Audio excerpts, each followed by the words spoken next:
Buenos días, María Fernanda, ¿cómo amaneces?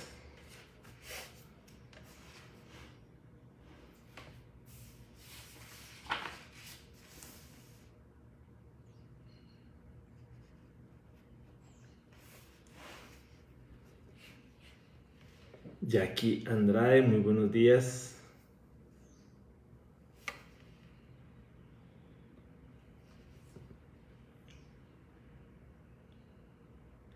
Gladys Zúñiga, buenos días.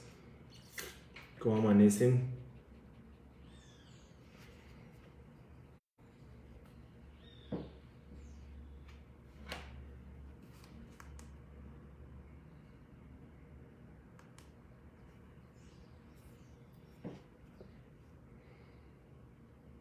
Nelly Grace, buenos días. ¿Cómo amaneces?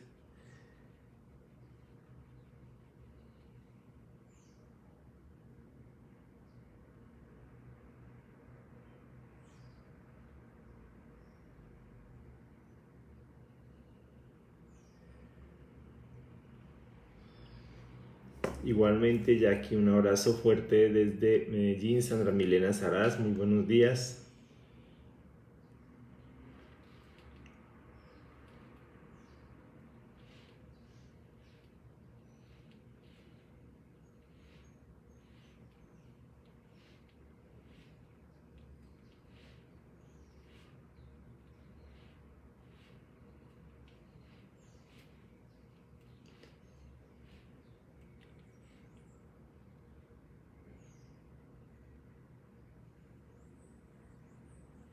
Marcelita Londoño, buenos días. Nelly Grave, Ángela Londoño.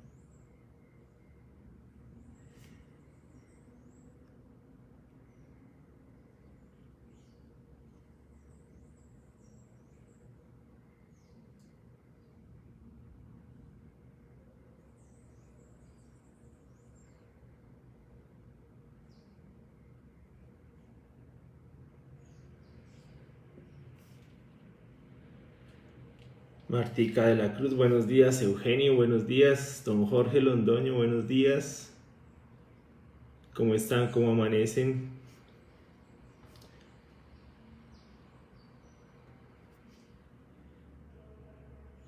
Ok, claro que sí.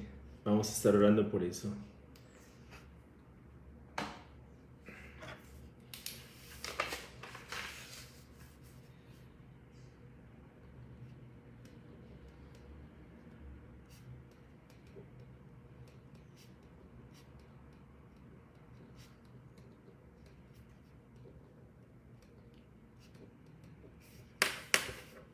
¿Cómo están? ¿Cómo amanecen?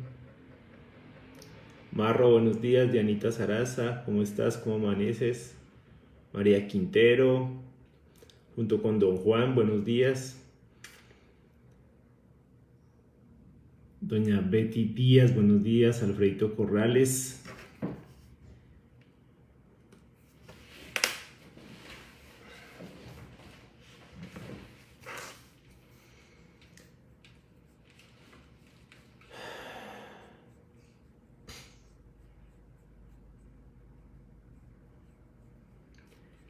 Francisco, muy buenos días. ¿Cómo estás? Angelita, junto con Angelita, buenos días.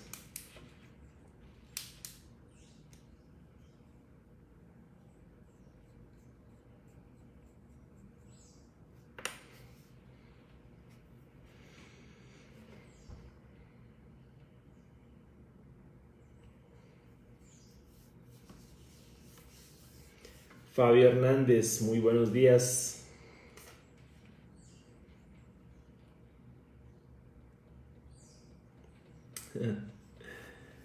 Qué bueno, Jorge, muy buenos días.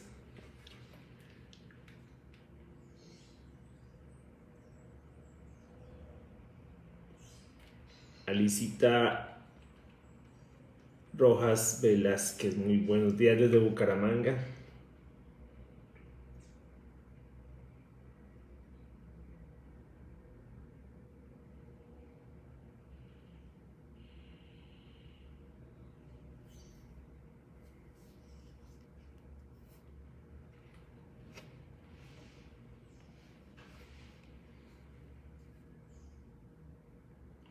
Gonzalo Flores, buenos días. También desde Bucaramanga.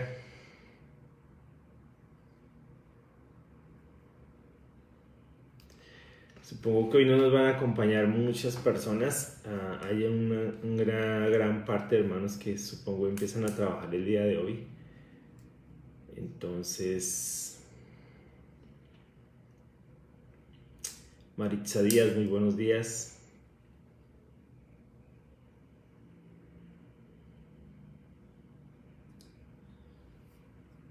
Amén, Alicita, gracias. Igualmente. Lady Salazar, muy buenos días, junto con Byron y Diana, muy buenos días. Y Andrés, un abrazo para los cuatro. Elizabeth Sevilla, muy buenos días. Jorge Enrique Betancourt, buenos días, mi hermano, ¿cómo amaneces?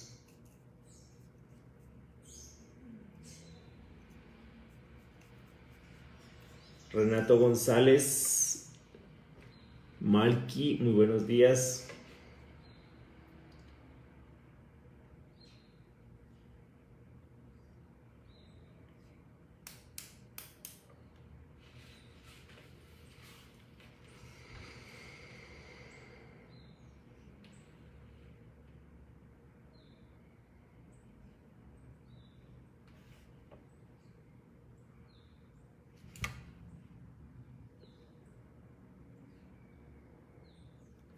Don Gilberto, muy buenos días. Mauricio Rojas, muy buenos días desde Boston.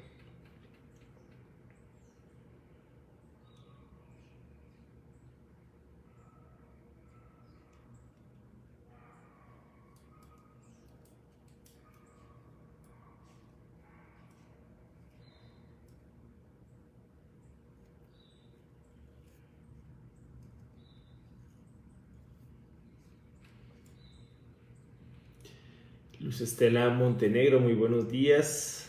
Paola Andrea Betancourt, muy buenos días. Maru, buenos días. Carlos José Briceño Vargas desde Caracas, Venezuela, muy buenos días. Clarita, muy buenos días, ¿cómo amaneces?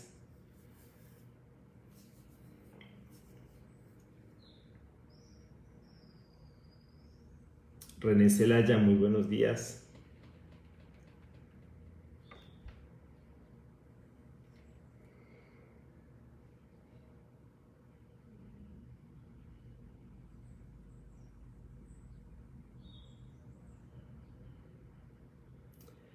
María Eugenia Rojas, buenos días.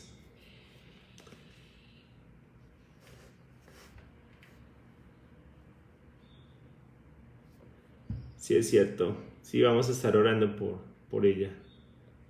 Rosita, no hay problema.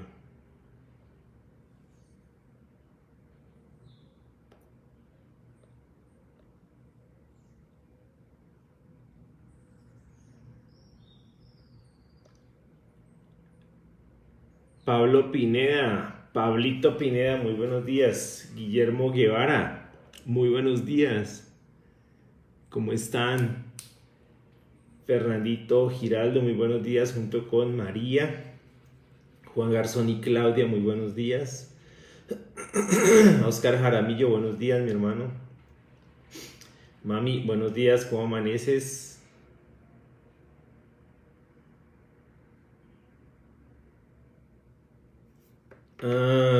Extraño. Me están escuchando. Todos me están escuchando.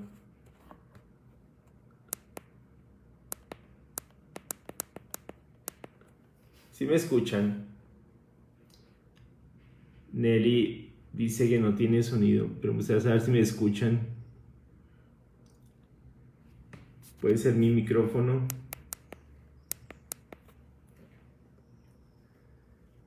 Fanny, Omar y Fanny Guzmán.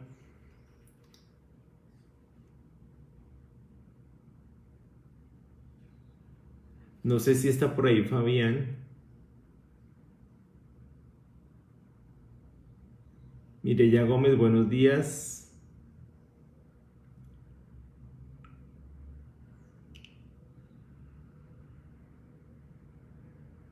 María Eugenia, ¿no me escuchas tampoco?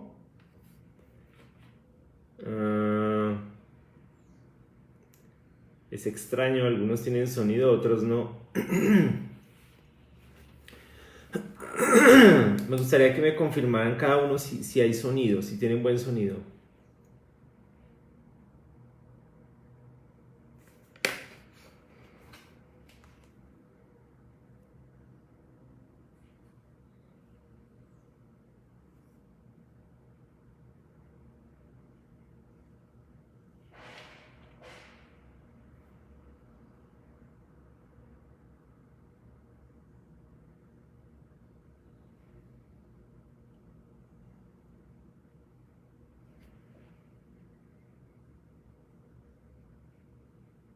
Ok, sí se escucha bien, sí señor. Estamos escuchando bien, se escucha bien, fuerte y claro. Ok.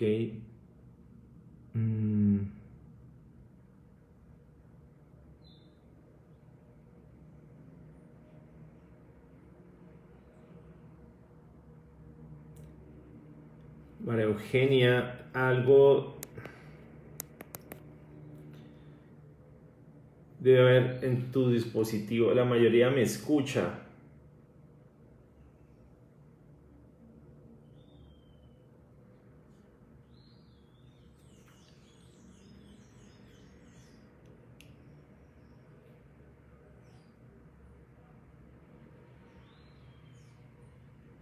Si están con celular, les aconsejo se coloquen audífonos.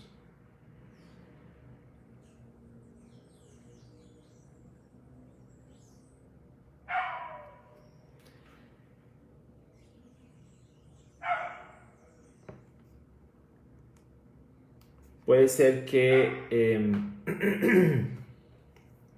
Amandita Cobos, buenos días. Amparo Godoy, muy buenos días.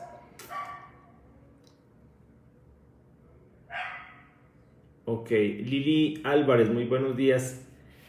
Sí, creo que si están escuchando desde un celular, es mejor usar audífonos.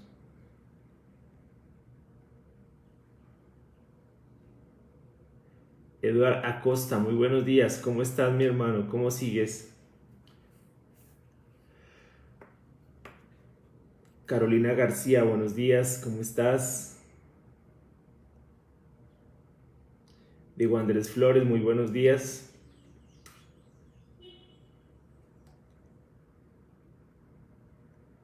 Ok, ¿te colocaste audífonos, Nelly? Dorita, muy buenos días. Junto con Don William, un abrazo fuerte. Danilo Zapata, buenos días. Ok. Sí, a veces estos aparatos se pegan. Ah, ok, lo reiniciaste, bien.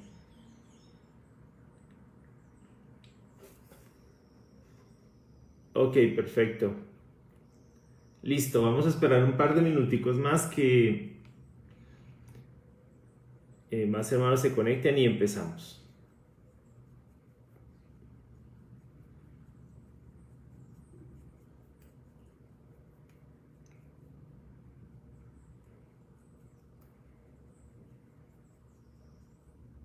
María Celeste de Gómez, muy buenos días. Un saludo a Lorgio, si está contigo.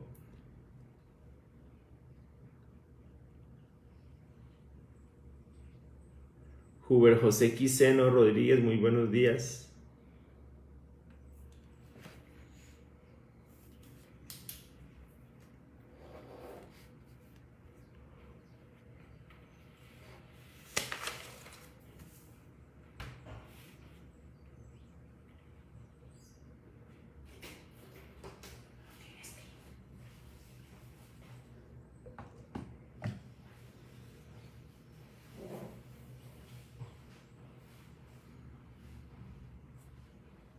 Nosotros también, mi Lili, un abrazo fuerte para ti y para Rafael.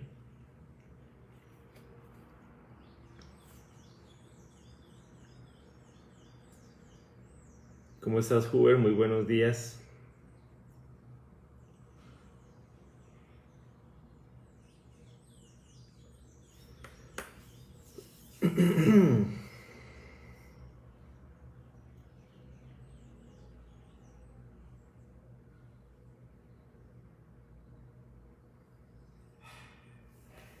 Daniela León, muy buenos días, ¿cómo amaneces?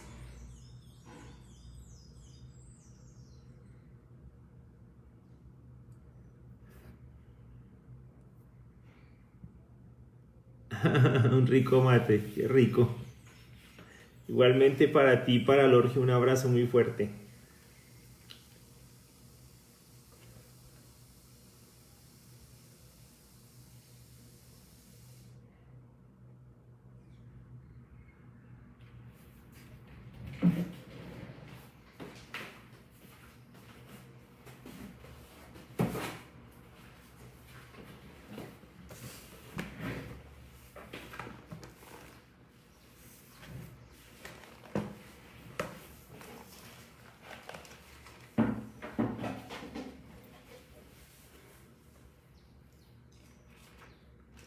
Igualmente Daniela para ti.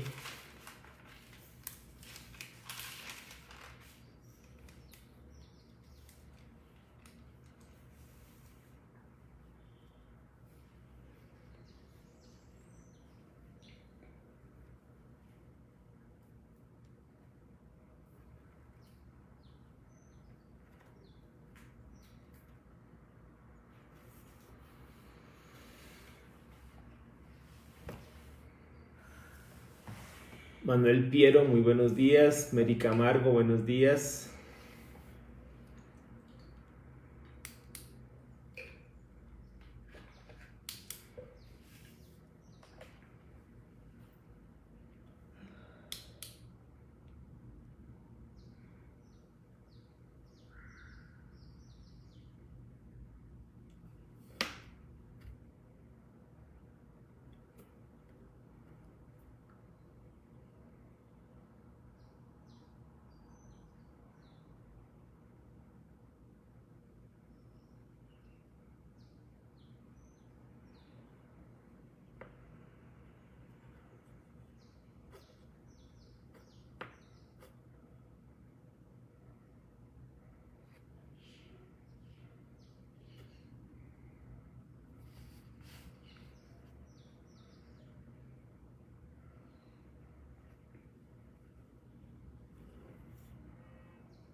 Muy buenos días Dayana, bienvenida.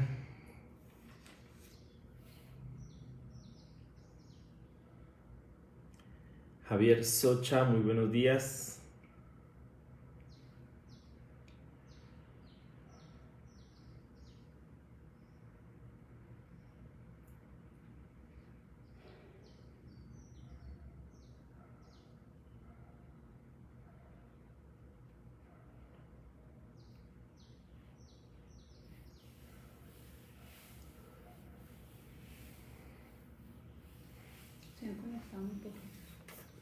Sí.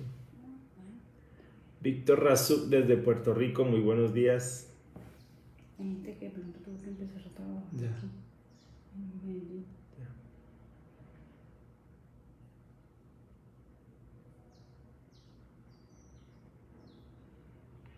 Liliana Fonseca Abril, buenos días. ¿Cómo están todos? Janet Talero, muy buenos días, junto con Jairo, muy buenos días.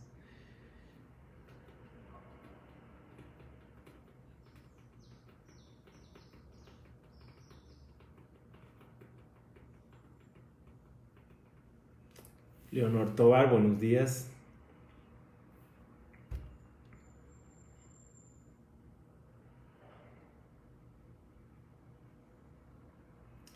Sarita Corpas, buenos días, qué bueno saludarte. Un abrazo para todos. René Isaza, buenos días.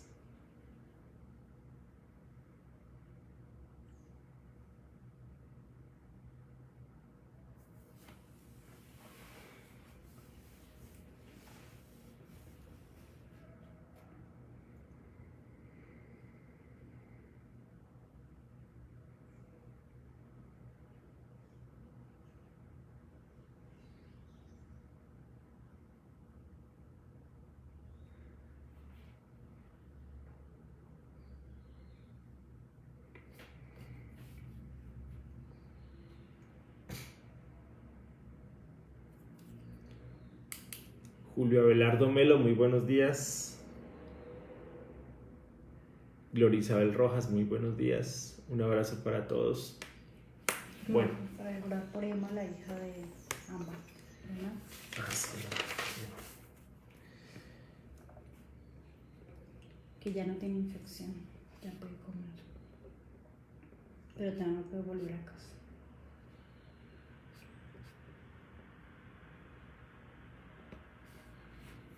Ok. Juliet Torres, muy buenos días. Qué bueno saludarte.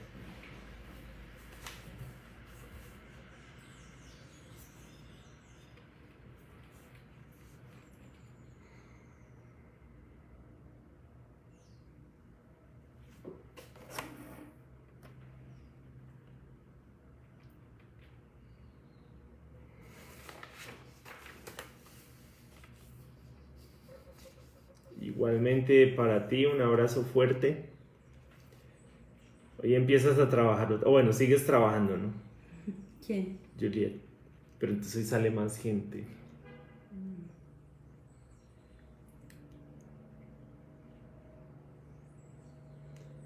Bueno, vamos a empezar entonces orando, ¿les parece? Y continuamos, ¿vale?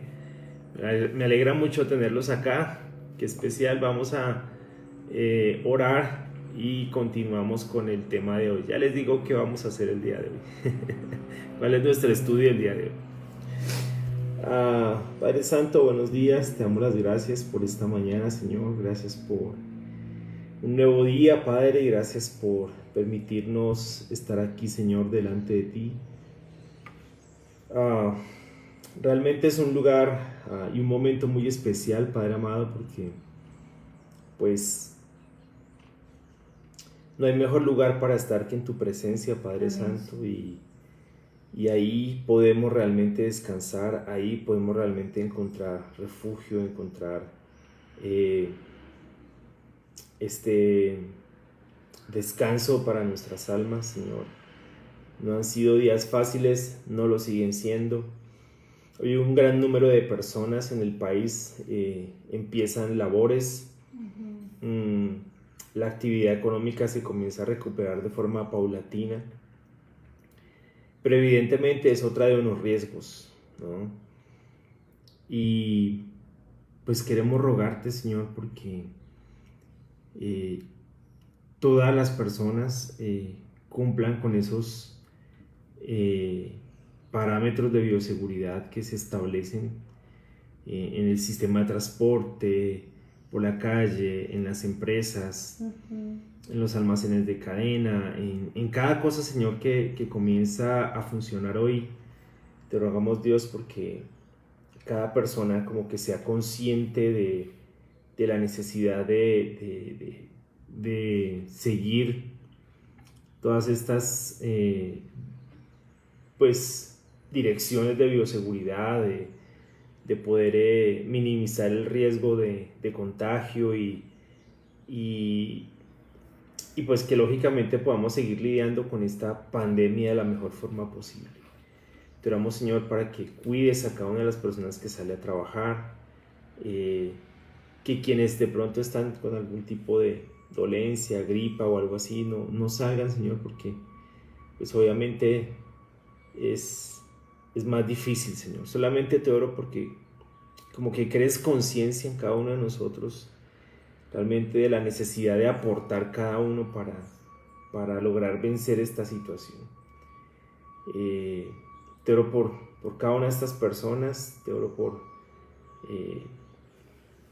los hermanos que tienen que empezar a trabajar hoy, que no pueden hacer teletrabajo en su casa ni nada de estas cosas. Te oro porque los ayudes mucho y los cuides, Señor, a obviamente seguir todas las direcciones que dan con respecto a este tema. Pero sobre todo, Padre, que nuestra confianza, Dios mío, esté completamente puesta en ti, que podamos, Señor, seguir dependiendo profundamente de ti, Padre, que nuestra relación contigo sea en esencia, Señor, sea fundamentalmente lo más importante, que nos refugiemos, Señor, y descansemos profundamente en ti, Padre. Realmente te necesitamos mucho. Y pues Eres el único que nos puede guiar en estos momentos tan complejos, Señor.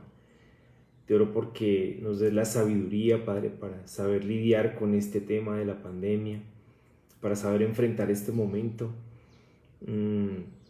y obviamente para ser obedientes con todo lo que el gobierno pide que se hace o que se haga. Sé que a veces nos pueden parecer decisiones irracionales o tal vez absurdas, pero pues obviamente pues no es fácil estar ahí.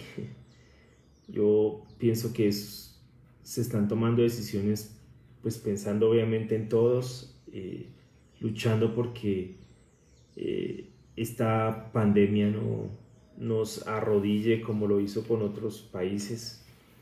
Y obviamente es una situación muy delicada, Padre. Entonces te pido, Señor, que le sigas dando mucha sabiduría a nuestros gobernantes y que nos sigas dando mucha sabiduría a nosotros para saber lidiar con esto, para saber enfrentar esto, para tomar decisiones sabias, para pensar sabiamente, pero sobre todo, Padre, para descansar profundamente en ti, Señor.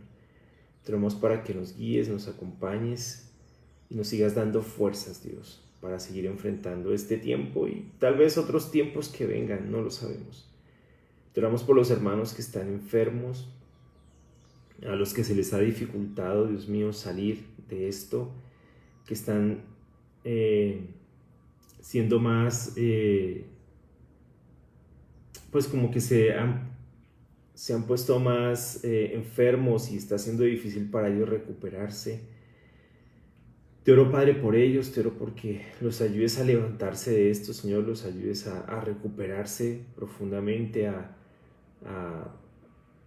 pues que le recobres, se recobren en su salud, Señor, que estén bien, Padre, que se recuperen lo más pronto posible, Señor. Ayúdalos a salir, Señor, especialmente a los que están en cuidados intensivos, que puedan salir de esto y que puedan ir retomando poco a poco sus vidas, su cotidianidad, Señor. Te oro por todos ellos, te oro por quienes tal vez no están contagiados del virus, pero tienen otro tipo de dolencias, otro tipo de enfermedades, porque también, Señor, les permita recuperarse, Señor. Pero sobre todo, que les des mucha fuerza, que les des mucha sabiduría, que los consueles profundamente, Señor, que en ti hay en el descanso, hay en el refugio, hay en la seguridad, Dios, que tú seas para ellos su torre fuerte y lo seas para todos nosotros, Dios. Todos nosotros estamos enfrentando de uno u otro modo esta situación.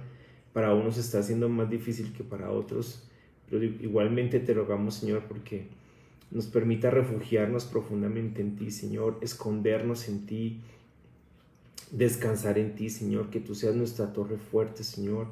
Y de todo corazón te oro para que sigas creando en nosotros esa necesidad, esa hambre, esa sed de ti, Señor, de tu presencia en nuestras vidas, de orar, de tu palabra, Señor, que crees esa hambre y esa sed por las Escrituras. Y sobre todo te oro, Padre, porque abras nuestro entendimiento a las Escrituras, porque abras nuestros ojos, Dios, para comprender, Señor, las maravillas de tu ley, Señor, para que abras nuestros ojos y podamos entender tu voluntad, pero sobre todo vivirla, vivir esa voluntad en nuestras vidas, Señor. Te oro por el estudio de hoy que vamos a iniciar, pues que sea algo que nos construya, sea algo que nos edifique, sea algo que nos anime, sea algo que ponga o refuerce las convicciones que cada uno tenemos al respecto de lo que vamos a estudiar. Gracias, Padre, por poder estar aquí y estudiar tu palabra. De manera especial te quiero orar por cada uno de estos hermanos que están pasando por esta situación difícil con el COVID-19, que para ellos ha sido muy difícil, Señor, recuperarse. Carlos Carmona, Señor, sigue muy enfermo y está siendo difícil para él recuperarse, Señor. Está en cuidados intensivos, te oro por él muchísimo. Por Rudy Somayoa, Señor, también te oro mucho por él. Por Eduardo Acosta, que está aquí con nosotros. Qué bueno tenerlo, Señor, y saber que se está recuperando. Por Rodolfo y Lisset Marroquín, Señor, te seguimos orando. Por Carlos e Iris de Jesús también. Por Fito y Blanca Chinchilla, Señor, te oramos también. por Johnny y Magali Chinchilla, por Melissa Ramos, por Minor Peña, Señor, también te oramos por él, por Sonia Escobar y su esposo, los ponemos delante de ti en oración, Señor, por Rodolfo Mora, por Omar y Nelly Varela, Señor, por Félix y Melissa Rodríguez, por Gerardo y Pati Ramos, te seguimos orando, por Andrés Ramírez, por Ninrob y Celeste Hidalgo, Señor, por Edwin Pérez, también por el ánimo y la fortaleza de Mario Simaj con la pérdida de su mamá, seguimos orando por él, por José, Blanca, Dayana y Gaby en la familia de César en Nueva York, por Laura María Flores y su esposo, Señor, te seguimos orando por ellos, por Wilmer Roberto y Silvana Mancó en Nueva York, también son peruanos, por Don y Michelle de la iglesia en Portland, te seguimos orando por ellos, por Eloísa y Julius, Dios, te queremos seguir orando, por Julián y Oscar Rivera, por Sandra Milena Bolaños, que es la hermana de Patricia Calderón, también queremos seguirte orando por su salud, Señor, por Doris en Chile y su mamá Blesina en Caracas, Venezuela, por Carlos González y Arely Cerango. Amor, Carlos es el que está. Don Carlos está muy mal en este momento, Padre, te queremos orar, Señor, por él de manera especial, porque lo saques de esta situación, porque lo levantes de ahí, Señor. Aparentemente los médicos dijeron que ya no había nada que hacer, pero te queremos orar, Señor, porque operes un milagro ahí, Señor, y algo pase, Señor. Que lo ayudes a salir de esta situación, por igual favor, que doña Arely Zarango, Señor. Por favor. Te queremos orar de todo corazón por ellos. Por Juan Castillo en Cali, por Alejandra y su bebé, Señor. Por Omar, el primo de Gladys en Perú, Señor, que es policía. Por Yolanda Beltrán, Señor, con su enfermedad, con el cáncer que tiene en este momento, Señor, para que le permitas seguirse recuperando. Por Julia López, que tiene un cáncer endometrial también, Señor. Por Loren y Melvin Sánchez. Por Victoria, Señor, una chica de 16 años con un cáncer de garganta, te queremos orar por su salud también. Por Teresa en Sacramento, Padre. Por Sarita Corpas y sus dolores de cabeza, Señor, queremos orarte por ella, porque le permitas recuperarse. Por Mateo, su salud física, emocional y espiritual, Señor, es algo muy especial que queremos rogarte por él de todo corazón. Por la mamá de Gina, Dios mío, ayer estuvo en urgencias, le están tomando exámenes, pero al parecer ayer estuvo bastante tiempo en urgencias, casi todo el día. Te queremos orar por la salud de ella, sí, Padre, también por su tranquilidad, Señor. Al parecer ha tenido como episodios de ansiedad y eso le ha generado otras cosas, entonces queremos orarte, Señor, por ella, por favor, porque la tranquilices, porque le des fuerza, porque consuele su corazón. Igual te oro por Gina, porque también le des mucha tranquilidad. A Oscar, Señor, porque puedan estar muy tranquilos, y en general la familia, Señor, porque sé que esto afecta pues a toda la familia, y te oramos, Señor, por ellos, porque les des muchas fuerzas, mucha fortaleza en este momento, y de manera especial por la salud de la mamá de Gina. Por Leisa Montenegro también te oramos, Señor, por Byron Salazar, por su salud. Ayer estaba cumpliendo años, Señor, y qué especial haberlo podido llamar. Te seguimos orando por él, por su salud, Señor, por su pierna especialmente. Por Carlos Palacio, Dios mío, en Miami, porque pues lo ayudes a seguirse recuperando, o que se recupere definitivamente, Padre, te oramos mucho por él. Por Pablo Andrea Betancourt también, ponemos en oración también con el tema del cáncer que tienen ellos dos y sus quimioterapias, Padre, ayúdalos mucho con todo este tema. Por Andrea Poveda, la hermana Sofía Poveda, Señor, te oramos por su salud. por favor, sí. Ponemos delante de ti, Señor, y te pedimos que la sanes y la fortalezcas. Gracias, Señor, por Jorman López, ya está mucho mejor. Amén. Sigue en la clínica, pero se está recuperando satisfactoriamente. Padre, te agradecemos por eso, Señor, y te seguimos orando porque se puedan recuperar él de la forma más rápida posible y pueda salir de la clínica, Padre. Pero también por su familia, porque la fortalezcas, a Alfonso, a Sandra, a Wilber, Señor, ayúdalos mucho a estar también tranquilos y darles mucha paz a sus corazones y mucha sabiduría, Padre, también para enfrentar este tiempo. Por Sara y Sofía Tobar, que estaba pues con dengue, se ha recuperado, pero te seguimos orando por ella. Por Gina, por Fernando Sabogal, por María Isabel Elizalde Medina, y por Tania y su familia en México, por Tatiana, que tiene un cáncer que hizo metástasis, tiene una hija de 3 años y está haciendo una situación muy difícil para ella. Por Luis Eduardo, Dios mío, el hermano de María Giraldo, no sabemos cómo sigue, pero queremos seguirte orando por él. Por Carlos López, Dios mío, ayer me enteré que dio positivo para el examen de COVID. Queremos orarte por él, Señor, por su salud, porque pues lo ayudes en este proceso, en este aislamiento, en su recuperación. Queremos orarte mucho por él. Y hay otras 2 personas más que al parecer allí en Boston dieron positivo. Jesús Valdovinos y Carlos López, te queremos orar por ellos 2, Señor, porque los ayudes, Dios mío. Te lo suplicamos para ayudarlos mucho, porque realmente es un tiempo muy, muy, muy difícil.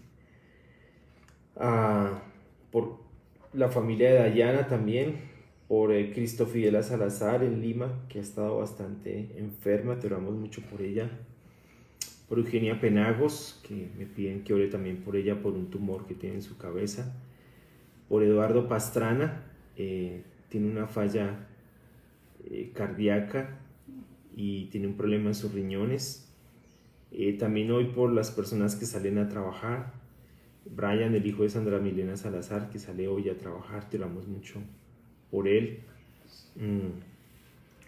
Por Emma, la hija de Robert y Ámbar en Sacramento, ya salió de la infección, pero pues evidentemente no puede regresar a casa todavía, pero ya puede comer.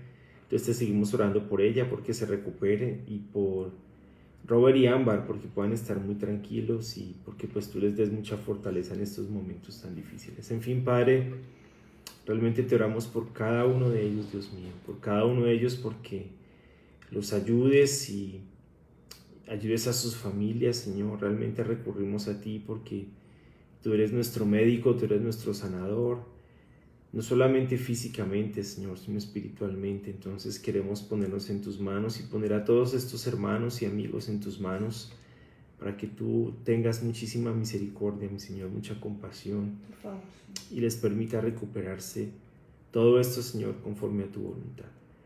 Padre, te oramos por el devocional del día de hoy. Úsame, Señor, para poder compartir este tiempo en tu palabra, Señor, y te agradecemos por todo. En nombre de tu Hijo te oramos, Padre. Amén. Ok, buenos días a todos los que se han venido conectando. Rubí Carbonell desde Barranquilla, Cristina Bedoya, Hugo Santamaría, buenos días. Fabián Forero, buenos días. Jorge Iván Carvajal, buenos días. Dianita Giraldo, buenos días. Gina Marcela, buenos días. Oramos mucho por tu mamá. Tulita Inés, obviamente por ti también, porque estés tranquila, Gina. Te amamos mucho. Tulita, muy buenos días. Lenin Barragán, muy buenos días. Mary Sierra, muy buenos días. ¿Cómo estás? Mónica Jiménez, qué bueno verlos. Elizabeth Pulido, muy buenos días. Nelcy Astrid Durán, buenos días. Qué bueno verlos. Julián Giraldo, Normita Céspedes.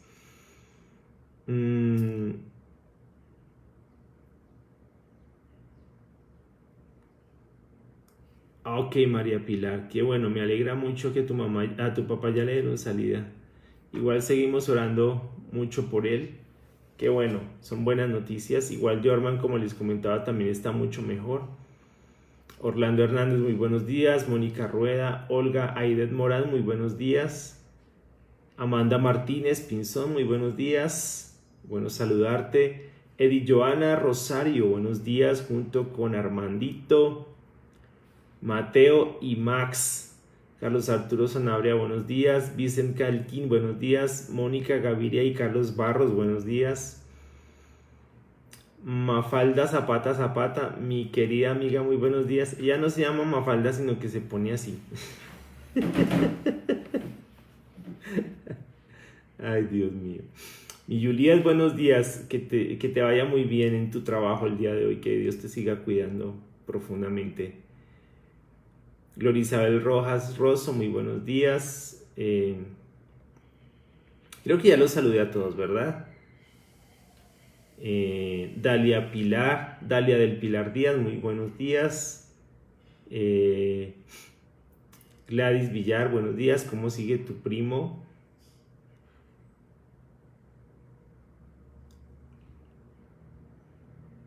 Un abrazo para ti.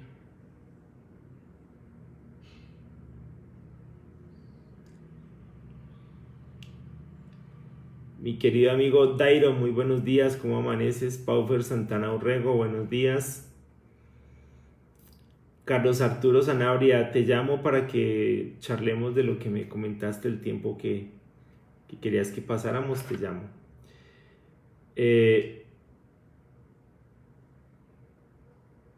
Ok, hasta ahora me di cuenta. ¿Pero está bien, Alex?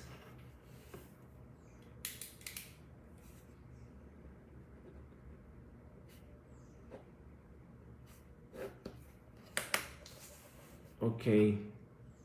Listo, Anita. Ahorita vamos a seguir orando por él. Hilda Leonor Vargas, buenos días.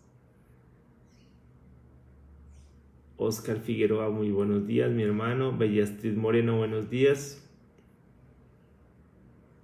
Oh, se accidentó. Ay, Dios.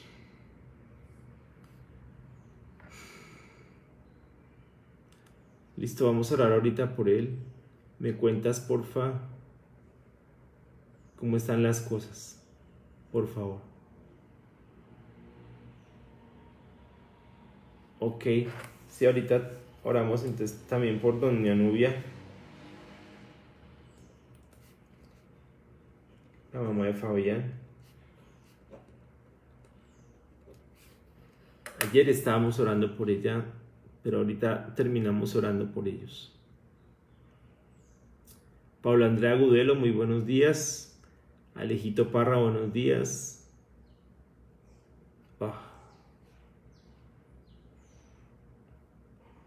Wow.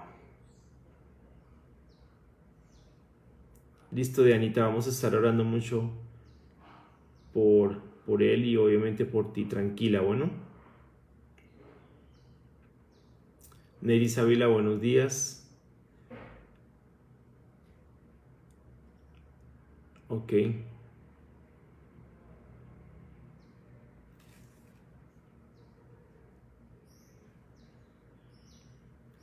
Hoy niños, ok, sí, uno de ellos es mi hijo, ¿no? Hoy empiezan clases virtuales, sí.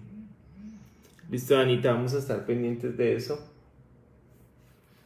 y vamos a seguir orando, ¿vale? Cualquier cosa que necesiten, ya saben. Bueno.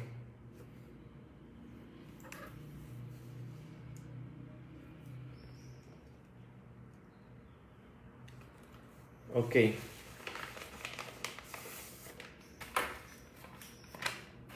Gracias a todos por conectarse. Pues Alex Mora es mi concuñado. Y obviamente es muy difícil este tiempo.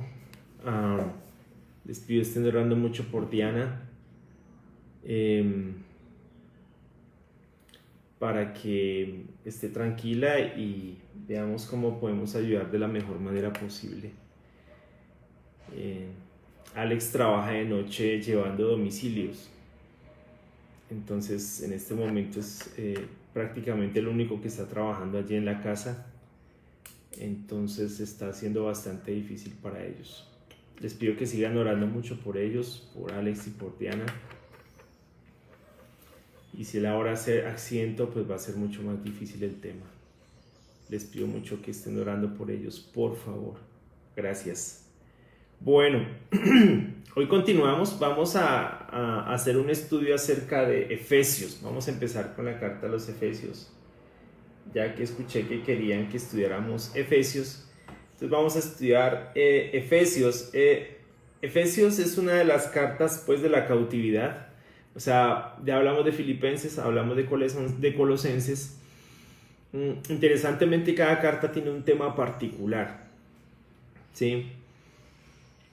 Todas las cartas que ustedes ven escritas en el Nuevo Testamento tienen una ocasión, es decir, tienen una razón por la cual fueron escritas, ¿no?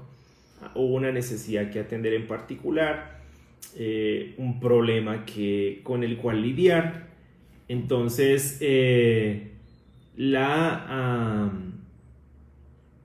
cada carta tiene eso, cada carta fue escrita por esa razón. Bueno, yo cumplo años el 29, el 29 de abril, o sea, hoy estamos a 27, el miércoles estoy cumpliendo años. Entonces, todavía no cumplo, el 29. Cumplo ya medio siglo. Ya entró al 5º piso. Bueno, entonces, Efesios es una de esas cartas de la cautividad que Pablo escribe, ¿no? Como les decía, cada carta del Nuevo Testamento tiene una ocasión. Voy a tomar un poquito de tinto que hasta ahora llegó. Pero gracias. Cada una de las cartas tiene una ocasión, es decir, hay una razón por la cual fue escrita. Entonces, yo siempre he dado gracias a Dios por los problemas en la iglesia, porque gracias a esos problemas tenemos estas cartas el día de hoy. Gracias a las situaciones que cada iglesia tuvo que enfrentar, tenemos estas cartas el día de hoy. Entonces, no siempre los problemas que ocurren son malos, necesariamente hablando. Sobre todo por cómo se lidió con cada situación, y sobre todo como por ejemplo como lidiaron Pablo o Pedro o Juan, por ejemplo, con cada situación concreta. Entonces, de alguna forma, aquí podemos darnos cuenta que estos problemas no necesariamente representaron un peligro, sino una oportunidad, ¿no? Para poder lidiar con el problema, para poder corregir el problema, pero también para poder desarrollar toda esta teología que nosotros vemos en las cartas de Pablo, ¿no? Todas estas convicciones tan sólidas con respecto a la iglesia, con respecto a Cristo, con respecto a la salvación, con respecto a las relaciones, con respecto a las doctrinas fundamentales del cristianismo. Entonces nosotros tenemos todo esto aquí como tesoros invaluables. Entonces, de alguna forma, el que hayan habido estos problemas en la iglesia fue positivo. Tal vez en el momento, en el instante en que se enfrentan, obviamente puede haber sido muy difícil, lógicamente, para cada iglesia, para Pablo, para Pedro, para Juan, para cada uno de los hombres que escribe, Judas, Santiago, pero sin lugar a dudas se convirtieron en joyas para nuestra fe, ¿no? Aquí podemos ir permanentemente a consultar, a aprender de una fuente de sabiduría impresionante. Entonces, esta carta a los Efesios es una de esas cartas. La escribe el apóstol Pablo, recuerden, año 60 en Roma, durante sus 2 años de cautividad en Roma. Eso lo podemos ver en Hechos 28. Entonces,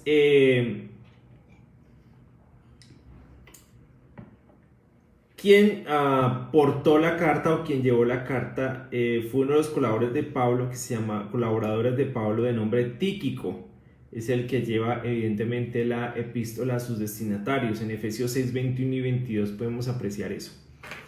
El propósito, bueno, esta es una de las cartas en las que es difícil determinar el propósito preciso por el cual Pablo escribe. La carta tiene un tono bastante serio, bastante solemne, bosqueja las prácticas y doctrinas importantes que los cristianos deben tener en cuenta o que deben recordar. Y las afirmaciones de Pablo a lo largo de la carta no apuntan realmente como a alguna enseñanza falsa en particular que se estuviera generando, como por ejemplo en Gálatas o en Filipenses o en Colosenses. Y Efesios es una de esas afirmaciones generales de la verdad cristiana en cuanto a la iglesia concretamente. De hecho, la carta a los Efesios se conoce como la epístola de la iglesia.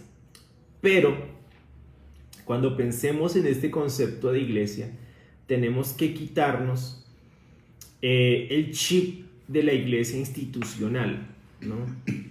De la iglesia organizacional, que es con lo que nos hemos venido levantando durante muchos años, ¿no? Tenemos que pensar como piensa Pablo en la carta, pensando en la iglesia como cuerpo de Cristo, ¿no? Como una iglesia viva, como un organismo, como dicen algunos, y no tanto en términos organizacionales, ¿no?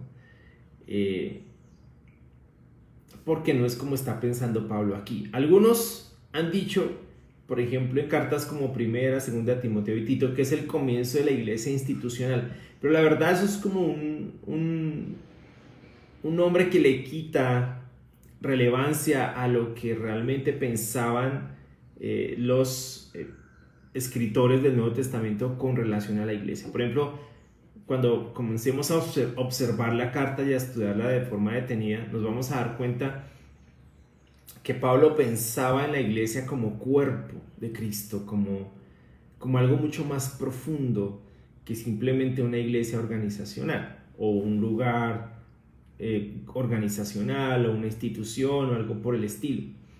Obviamente hay cosas que funcionan allí organizacionalmente y que son necesarias. Yo nunca he estado en contra de eso. A mí me parece muy importante que nuestras iglesias tengan algún tipo de organización, algún tipo de estructura por orden. Es necesario. Todo necesita estar ordenado, necesita funcionar de alguna manera, o si no todo va a tender al caos. Entonces tampoco creo que debamos como asustarnos por eso o hacernos cruces por eso. No es necesario, pero no es el fin. La organización no es el fin en sí mismo, simplemente es un medio. Siempre lo he visto como un medio. Todo, los ministerios, el liderazgo, los eventos, conferencias, todo eso son medios, no son un fin en sí mismo. Si se hacen o no se hacen, pues no cambia nada realmente la naturaleza como tal de la iglesia, porque la iglesia no está fundada sobre eso, que es lo que vamos a ver más adelante en el libro. Entonces, cuando hablemos de iglesia, cuando Pablo menciona aquí la iglesia, no está hablando necesariamente de algo institucional, sino del cuerpo como tal de Cristo. Eso es lo que tenemos que tener claro fundamentalmente hablando, para que lo demás siempre lo veamos como medios necesarios, o algunas veces ni siquiera son necesarios. ¿Sí me explico? Pero eso no nos define. Pues, por ejemplo, voy a ponerles un ejemplo. Si tenemos ministerio de no sé, qué sé yo, no sé, cualquier ministerio, por ejemplo, si lo tenemos, pero un día decidimos no tenerlos, no estamos pecando. Pues, ¿sí me explico? Se puede atender la necesidad de ese ministerio de otra manera, pero no necesariamente implica que si la iglesia no tiene ministerios está mal. Por ejemplo, a veces yo veo que hay hermanos que se ponen una carga encima muy fuerte. Empiezan, digamos, con una iglesia en una ciudad muy pequeña y comienzan a montar ministerios, y digamos que son 8 personas, y comienzan a montar que ministerio de futuros profetas, que ministerio de esto, que ministerio de lo otro, pero son 8. O sea, es ponerse una carga muy pesada. ¿Sí me explico? No, yo pienso que uno debe disfrutar el ser pequeño. Una de las cosas que yo disfruté aquí en Medellín, cuando llegué aquí a Medellín, fue el hecho de que éramos pequeños. Yo disfruté esa etapa. Disfruté cuando éramos 11, disfruté cuando éramos 20, disfruté cuando éramos 30, era increíble, era súper espectacular, yo no me monté esas cosas encima, disfruté a cada hermano, ¿sí? Disfruté cada reunión, disfruté cada tiempo y lo sigo haciendo. Ahora evidentemente si la iglesia somos, ¿no?, 130. como 136, 140 personas más o menos, obviamente un servicio un domingo ya es mucho más grande. Ya por ejemplo ahorita tuvimos que abrir 2 salas, en la última reunión que hicimos, 2 salas, porque ya la gente no nos estaba, hay gente que se estaba quedando de pie. Obviamente ya las necesidades son otras y hay que atender esas necesidades, pero el fin no es ese. La iglesia es más que organización, pero es necesaria la organización, es importante la organización, pero eso no nos debe como estresar, ¿no? Lo más importante es que veamos la iglesia en los términos en los que la Biblia ve la iglesia, ¿no? En los términos en los que la Biblia ve la iglesia. Entonces, cuando hablamos de iglesia, hablamos de eso, hablamos del cuerpo de Cristo, de la familia de Dios, del pueblo santo, de la nación santa. Es como la concibe la Escritura. Bueno, el contenido, el tema fundamental de esta epístola es, como les decía, la gloria de Dios en la iglesia. O sea, la iglesia como cuerpo de Cristo. La gloria de Dios en la iglesia. Y vamos a ver pasajes interesantísimos con respecto a eso. Pablo presenta a Dios como el arquitecto divino y a Cristo como el fundador y constructor de la iglesia. Es lo que Pablo presenta por lo menos aquí en la carta a los Efesios. Si es así, podemos decir que Pablo es el mejor intérprete de la iglesia de Cristo y esta epístola es uno de sus mejores tratados al respecto. Entonces, de alguna forma, Pablo dimensiona muy bien de qué se trata la iglesia. Lo dimensiona muy bien y nos haría muy bien permanentemente asistir, ¿no?, a la carta, a leerla para entender más desde la perspectiva de un apóstol, ¿no? Porque la iglesia se fundó sobre el fundamento de los apóstoles. Eso es muy importante. Por eso la iglesia es apostólica, ¿sí? Porque fue fundada sobre el fundamento de los apóstoles, ¿no? Y Cristo como su piedra angular, que es la piedra más importante.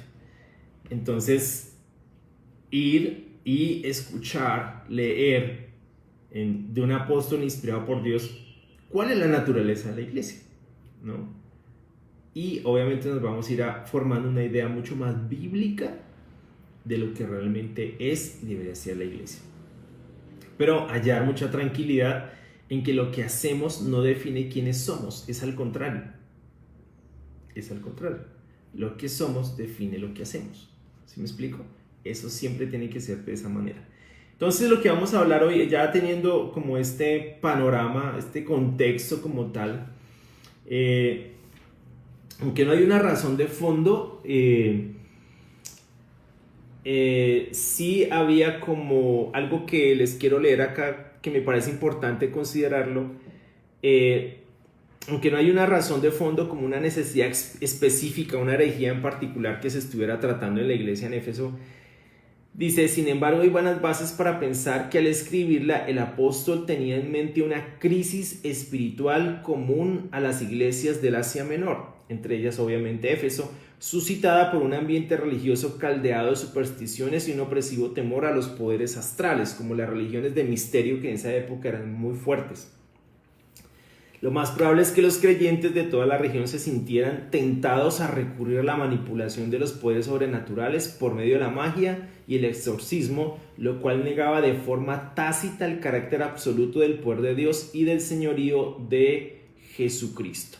Pablo escribió su carta para ampliar los horizontes de sus lectores, de modo que estos comprendieran mejor las dimensiones cósmicas de los propósitos de Dios y la obra redentora de Jesucristo y el lugar de la iglesia en relación con esos propósitos y en virtud de esa obra. Es como un comentario que allí que me pareció importante que lo consideráramos.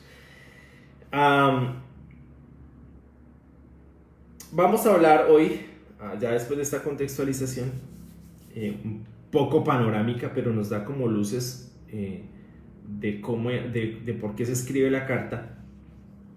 Pero vamos a hablar de Efesios 1 y específicamente de la constitución de la iglesia, ¿no? Cómo está constituida la iglesia. Y una oración, si alcanzamos a llegar ahí, para que los cristianos sean conscientes de los propósitos y del poder de Dios, que es lo que ocurre en el capítulo 1. Entonces vamos a leer el capítulo 1 de Efesios. Vamos a ir hasta el versículo, específicamente hasta el versículo 14. ¿De acuerdo? Versículo 14. Dice: Pablo, apóstol de Cristo Jesús por la voluntad de Dios, a los santos y fieles en Cristo Jesús que están en Éfeso, que Dios nuestro Padre y el Señor Jesucristo les concedan gracia y paz. Alabado sea Dios, Padre de nuestro Señor Jesucristo, que nos ha bendecido en las regiones celestiales con toda bendición espiritual en Cristo. Dios nos escogió en Él antes de la creación del mundo para que seamos santos y sin mancha delante de Él. En amor nos predestinó para ser adoptados como hijos suyos, por medio de Jesucristo, según el buen propósito de su voluntad, para alabanza de su gloriosa gracia que nos concedió en su amado. En Él tenemos la redención mediante su sangre, el perdón de nuestros pecados conforme a las riquezas de la gracia, que Dios nos dio en abundancia con toda sabiduría y entendimiento. Él nos hizo conocer el misterio de su voluntad conforme el buen propósito que de antemano estableció en Cristo, para llevarlo a cabo cuando se cumpliera el tiempo, reunir en Él todas las cosas, tanto las del cielo como las de la tierra. En Cristo fuimos hechos herederos, pues fuimos predestinados según el plan de aquel que hace todas las cosas conforme al designio de su voluntad, a fin de que nosotros, que ya hemos puesto nuestra esperanza en Cristo, seamos para alabanza de su gloria. En Él también ustedes, cuando oyeron el mensaje de la verdad, el evangelio que les trajo salvación, y lo creyeron, fueron marcados con el sello que es el Espíritu Santo prometido. Este garantiza nuestra herencia hasta que llegue la redención final, el pueblo adquirido por Dios para alabanza de su gloria.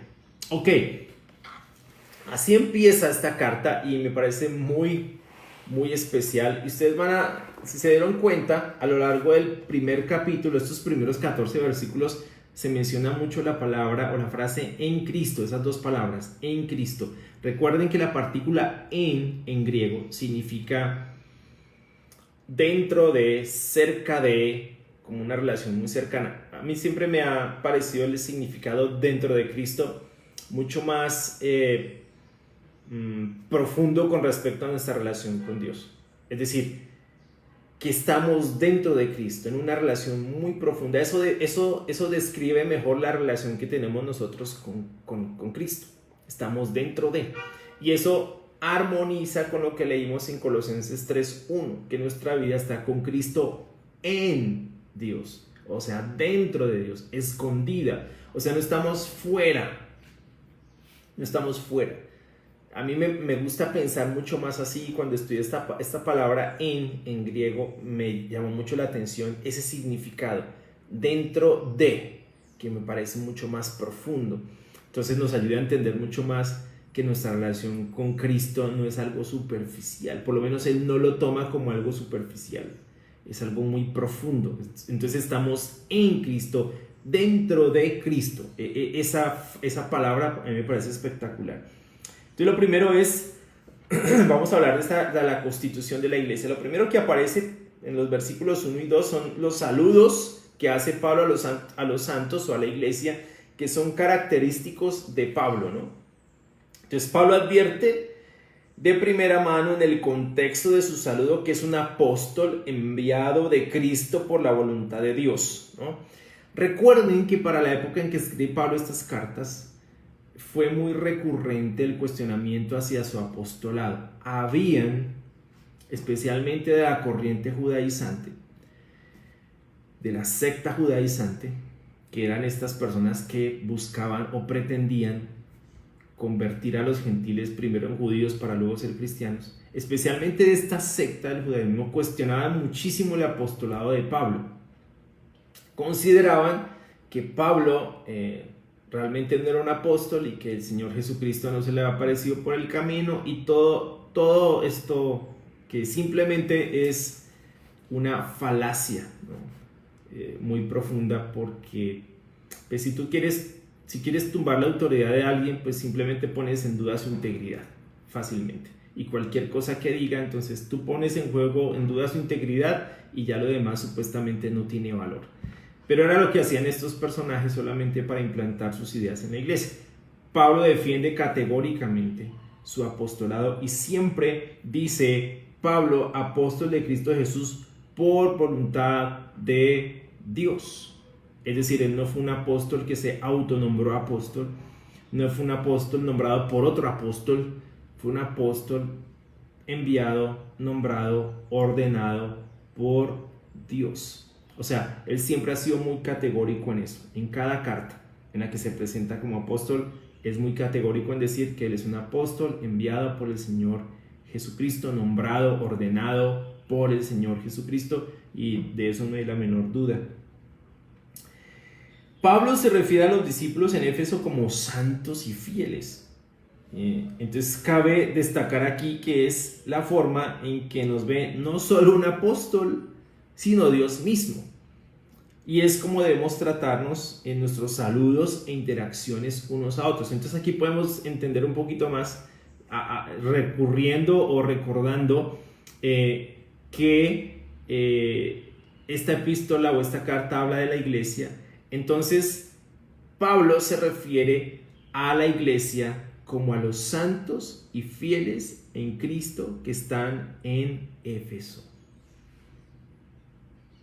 Entonces la iglesia, aquí empezamos a entender un poco que la iglesia no es en esencia o por naturaleza una organización, que la iglesia es la congregación de los santos y fieles. Esto es la iglesia. La asamblea de los santos y fieles, la eclesía de los santos y fieles en Cristo Jesús que están en Éfeso. Cuando vemos la iglesia de esa manera, cuando la dimensionamos de esa manera, cuando la concebimos de esa manera, evidentemente nuestro sentir, nuestras relaciones tienen que transformarse en esa dirección. Somos santos y fieles, por lo menos así lo ve Pablo, por lo menos así lo ve Dios, que somos, por naturaleza que somos santos y fieles. Pero ¿quién nos hizo santos y fieles? Dios. Pero es como de primera mano Pablo concibe la iglesia, no simplemente como un grupo de personas que se reúnen en determinado lugar, ¿no? Porque eso, pues la iglesia no es un club, la iglesia no es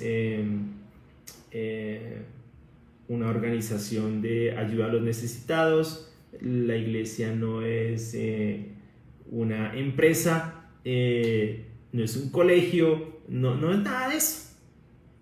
La iglesia es una asamblea, de ahí viene la palabra iglesia, es una asamblea de santos y fieles en Cristo Jesús. Y por lo menos es así como nos tenemos que ver muchísimo todos nosotros.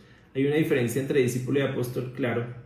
Bueno, pues no mucha diferencia, pero un apóstol era un discípulo, solamente que nombrado por Cristo para una tarea especial, en este caso. Pero ellos empezaron siendo obviamente discípulos, solamente que después son nombrados por Jesús para un encargo especial, que era recibir, ¿no?, todo el depósito de la revelación del Evangelio, esos 12. Y no menciona a Judas, sino esos 11 y Pablo. Y Matías, que luego de Matías no se supo mucho tampoco, ¿no? Pero tenían ese encargo, recibir todo el depósito del Evangelio. Algunos eruditos dicen, por ejemplo, que los apóstoles de Cristo son el equivalente a los profetas del Antiguo Testamento en el Nuevo. Entonces, digamos que son discípulos, pero nombrados para una tarea muy especial. La palabra apóstol es mensajero. Entonces, cuando hablamos de apostolado, hablamos de un trabajo de llevar el mensaje, pero estos 12 apóstoles tenían un encargo especial, ¿no? No solamente llevaban el mensaje, sino que recibían la revelación del evangelio completo. Y en virtud de eso tenemos lo que nosotros conocemos como las escrituras. Pero digamos que esa sería la diferencia. Entonces, luego del saludo, Pablo entra a definir cómo está constituida la iglesia, ¿no? Digamos que es como lo empieza a definir. Dice: alabado sea Dios, Padre de nuestro Señor Jesucristo, que nos ha bendecido en las regiones celestiales con toda bendición espiritual en Cristo. Entonces, por el Padre, principalmente por el Padre.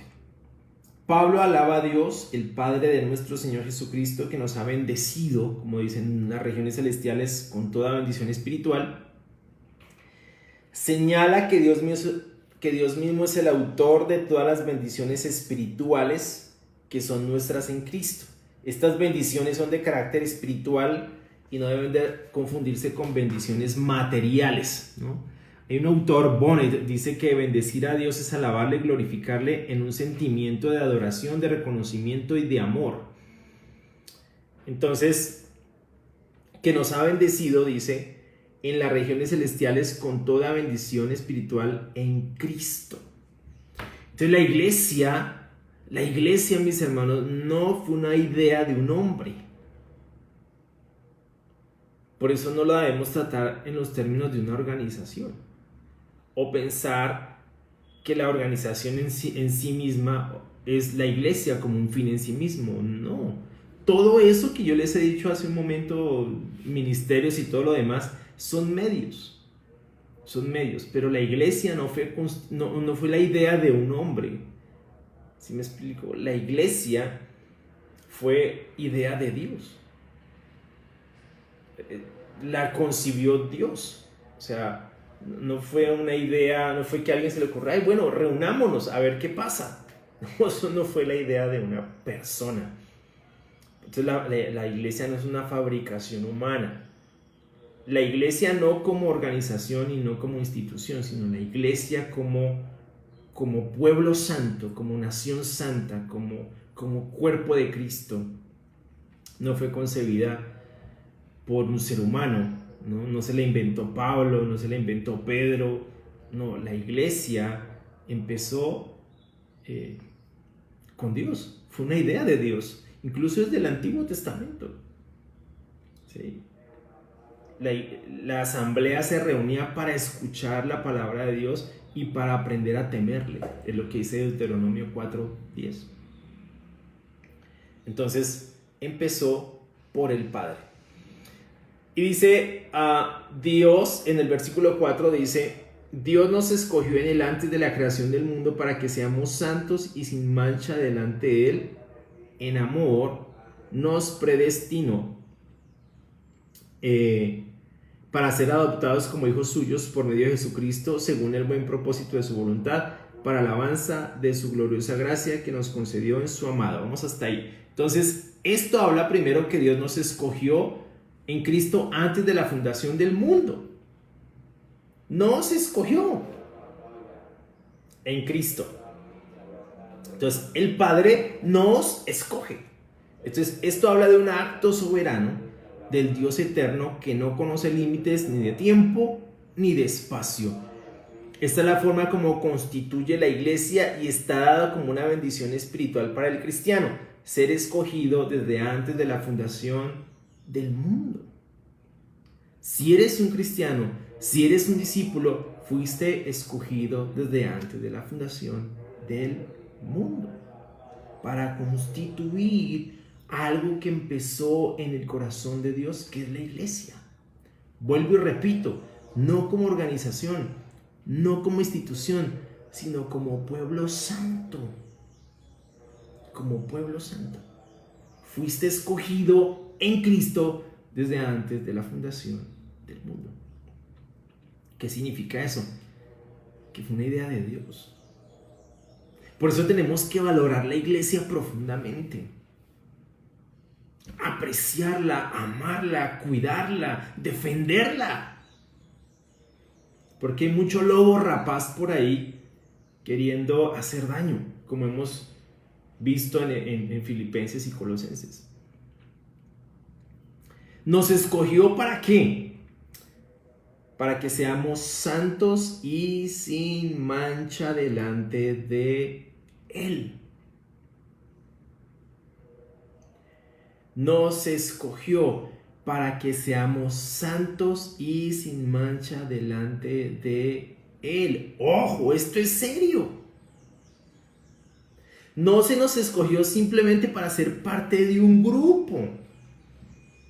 Se nos escogió desde antes de la fundación del mundo para ser santos. Santos. Y sin mancha. Y recordemos que hablamos en otro devocional de que Dios es quien nos hace santos, ¿no? Entonces, es la marca especial de la iglesia y el cuerpo de Cristo, el pueblo de Dios. Es algo de lo que necesitamos ser conscientes cada minuto de nuestra existencia como cristianos. Fuimos escogidos para ser santos. Así ha sido siempre con su pueblo. Por ejemplo, Deuteronomio 7:6 habla de eso. Levíticos 19:1 y 2. Y Primera de Pedro 1:15 al 17. En la mente de Dios siempre ha estado que su pueblo, que su iglesia sea santa. Esa es nuestra marca especial, nuestra identificación, nuestra naturaleza, nuestra esencia. Por eso Pablo se refiere a los santos y fieles en Cristo Jesús que están en Éfeso. Entonces, esto no empezó en el corazón de ningún hombre. Esto empezó desde antes de la fundación del mundo. Se nos escogió para ser santos y sin mancha delante de Él, en Cristo Jesús, ¿no? Dice el versículo 5, en amor nos predestinó para ser adoptados. Dice, somos adoptados como hijos suyos en amor por medio de Jesucristo. Para ser adoptados, es decir, el único hijo que tuvo Dios fue Jesús, o el único hijo de Dios es Jesús. Los demás somos adoptados. Somos adoptados. Entonces, en amor, dice, en amor nos predestinó. O sea, aquí está hablando de una relación muy profunda. En amor nos predestinó para ser adoptados como hijos suyos por medio de Jesucristo, según el buen propósito de su voluntad. Ojo, porque aquí yo no estoy hablando de la predestinación calvinista, ni la escritura habla de eso, ¿no? Que Dios escogió a unos para ser salvos y a otros para condenarse. Eso en ninguna parte de la escritura está. Aquí dice que fuimos predestinados para ser adoptados, ¿sí? Entonces,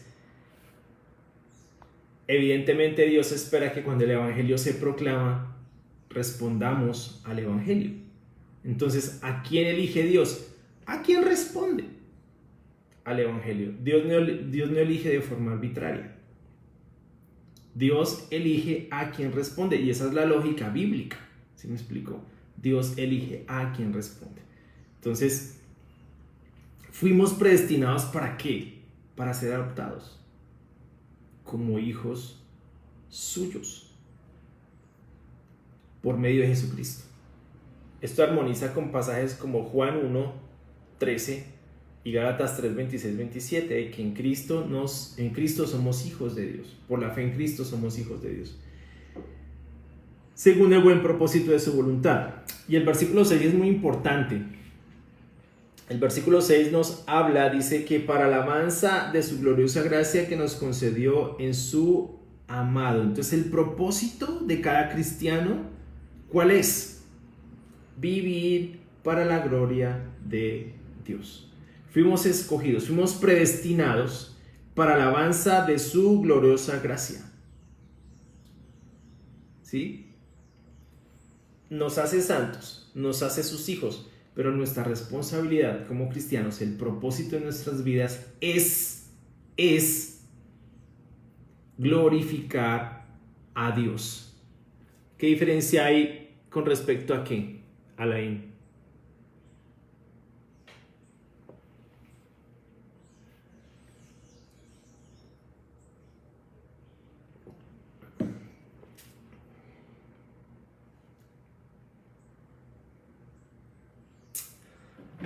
Bueno, vuelvo y les digo, en esencia la doctrina hipercalvinista, la de predestinación, es que unos fueron escogidos para ser salvos y otros para ser condenados de forma arbitraria por Dios. Según la doctrina de la predestinación calvinista, nosotros no tenemos libre albedrío, o sea, no podemos escoger ni elegir. Somos escogidos de forma arbitraria por Dios. O sea que Dios elige a quien Él quiere sin importar si responde o no responde al Evangelio. Y eso es absurdo, porque en ninguna parte de la Escritura está, ¿no? Entonces, es algo muy complicado. A veces yo digo que ni siquiera ellos mismos entienden de qué están hablando. Pero cuando la Escritura habla de que fuimos predestinados no de forma arbitraria, sino una vez respondemos al Evangelio, somos predestinados para ser adoptados como hijos suyos. ¿Sí me explico? Pero evidentemente, por lógica bíblica, por ejemplo, en pasajes como Juan 3, 16 en adelante, dice que Dios amó tanto al mundo que dio a su Hijo unigénito para que todo aquel que en Él crea,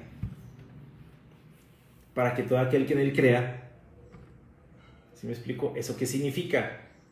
Que Dios espera una respuesta, ¿sí me explico? Del Evangelio. Y ese que responde, evidentemente, hace evidente que fue predestinado para ser adoptado como hijo suyo y que fue escogido desde antes de la creación del mundo porque respondió al Evangelio.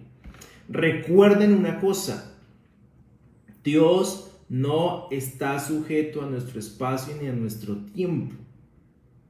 Dios no está condicionado por nuestro tiempo, por nuestro espacio. Dios no nos ve en términos de espacio y tiempo. Para Él no existe eso. ¿Sí? El tiempo y el espacio es para nosotros, pero Él nos ve en términos de espacio y de tiempo. Entonces, cuando nos escogió, podemos hablando en términos de tiempo, que es muy difícil hablar en términos de tiempo para tratar de interpretar el tiempo de Dios. Es como si nos hubiera escogido hace un segundo. Cuando habla desde antes de la fundación del mundo, para Dios puede haber sido, hablándolo en términos de tiempo, un segundo, como dice el apóstol Pedro, que para Dios un día es como 1000 años y 1000 años como un día. O sea, no hay espacio de tiempo. Él no se está refiriendo ahí de que en el calendario de Dios 1000 años es un día. No. Está hablando de un espacio de tiempo indefinido, indefinible, incontable. No está diciendo que un día para Dios son 1000 años. Eso es absolutamente absurdo, porque 1000 años en la numerología hebrea es un espacio largo de tiempo, grande de tiempo. No está hablando de 1000 años cronológicamente hablando. No está hablando de eso. Entonces, pues para Dios no existe o no está sujeto pues a espacio ni a tiempo. Entonces, para Él la creación, digamos, en ese sentido fue hace un segundo, por decirlo de alguna manera, para tratar de darle una interpretación un poquito aproximada a ese tema. Pero pues, ¿a quién elige Dios? Pues a quién responde. ¿Por qué? Porque Dios entregó lo que más amaba para que todo aquel que en Él crea, no se pierda, sino que tenga vida eterna. Todo en el consenso del Evangelio habla de que se espera una respuesta del Evangelio. Marcos 16:15. Prediquen a todo el mundo este evangelio. El que crea y sea bautizado será salvo. El que no crea, o sea, va a haber gente que va a creer y va a haber gente que no va a creer. Pero no está hablando de una elección arbitraria en ninguna parte. Está hablando de una elección arbitraria. ¿Sí? Dios elige a quien responde. Es una lógica bíblica. Entonces de eso está hablando. Luego en el versículo 7 habla de que en Él tenemos la redención mediante su sangre. O sea, en Cristo, esta expresión de aquí en adelante aparece 12 veces de los versículos 3 al 12 y denota la relación que el discípulo tiene con Cristo y que solo en Él son posibles todas las bendiciones y privilegios. Es decir, en Cristo, recuerden lo que significa en Cristo, dentro de. Obviamente hay varios significados, cerca de Cristo. Creo que el significado que más se aproxima a lo que quiere expresar el apóstol es que dentro de Cristo tenemos todas estas bendiciones. En Cristo, por ejemplo, tenemos la redención mediante su sangre. En Cristo somos perdonados de todos nuestros pecados conforme a las riquezas de su gracia. William Barclay dice que el hombre redimido y libertado de una situación de la que era incapaz de liberarse por sí mismo o de una deuda que jamás hubiera podido pagar por sus propios medios.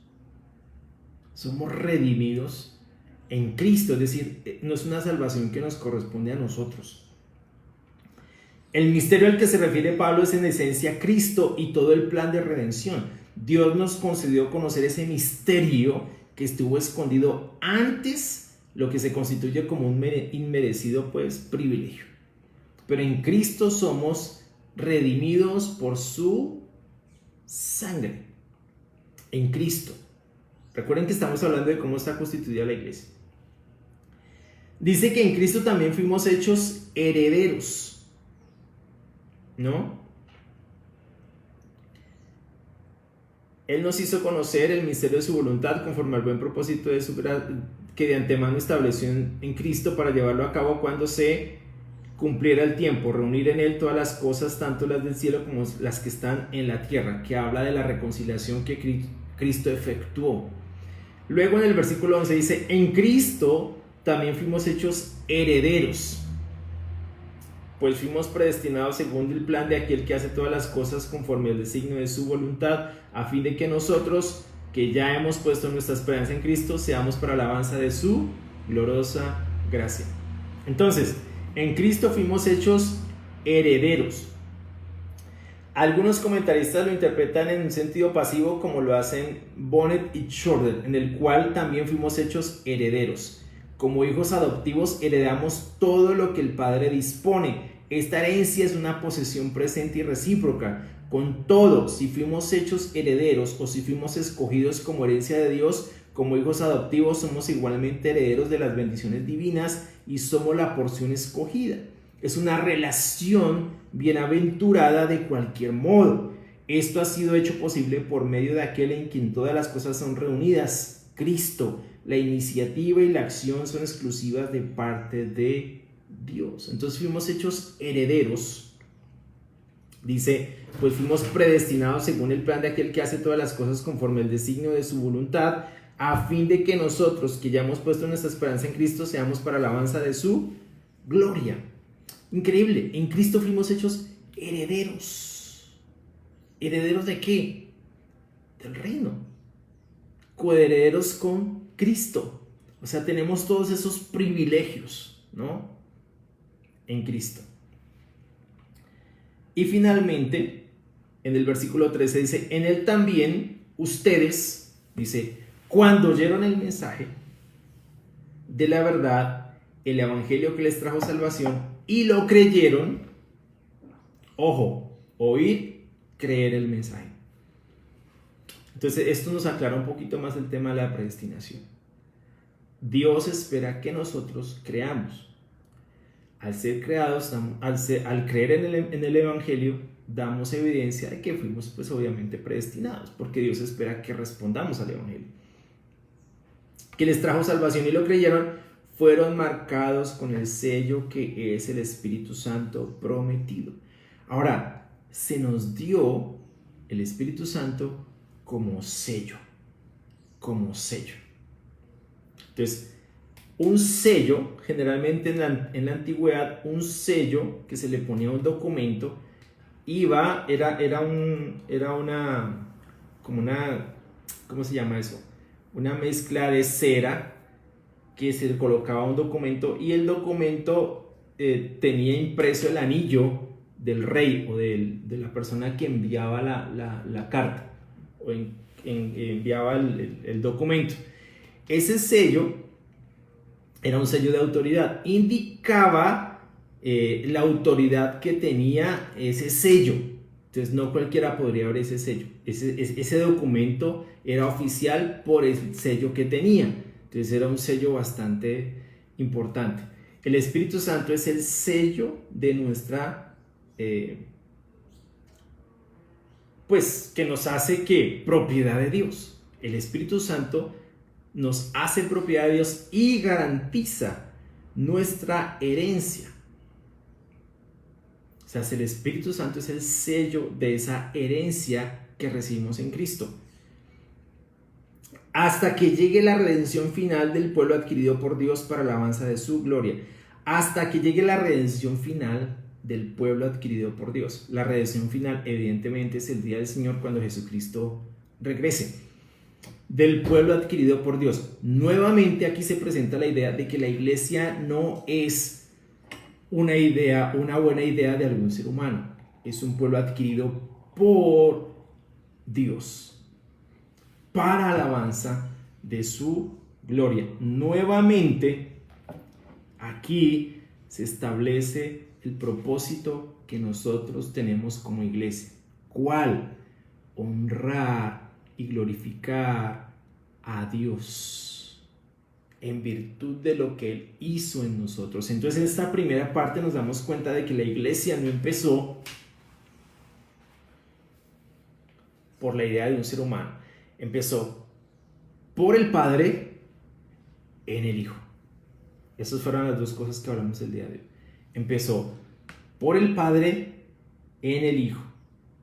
Entonces, este pasaje que acabamos de leer al final es una clara alusión al plan inclusivo de Dios, no solo de escoger a los judíos para ser poseedores de la salvación, sino también a los gentiles, porque aquí en esa parte final habla de gentiles. Este concepto elimina la idea de elección individual para salvación o condenación completamente. Reposa en la respuesta de la persona que es llamada al Evangelio. Por una elección nacional, pues obviamente para la alabanza de su gloria. Ese es el propósito que nosotros tenemos como iglesia, ¿no? Honrar y alabar a Dios.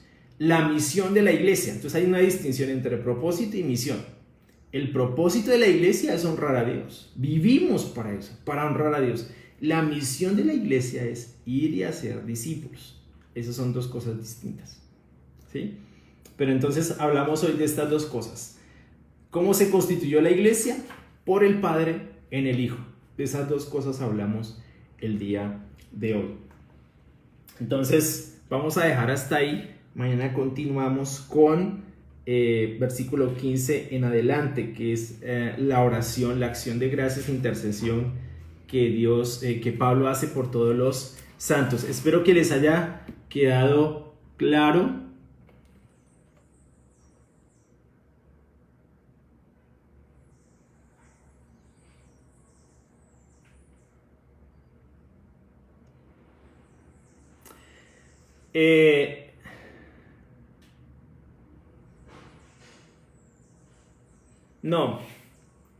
No porque en ninguna parte del Nuevo Testamento habla de que, o sea, somos hijos legítimos. La adopción nos hace hijos legítimos, independientemente si somos adoptados o no. Dios nos ve como hijos legítimos. No necesitamos reconfigurar lo que dice Juan 3, ¿no?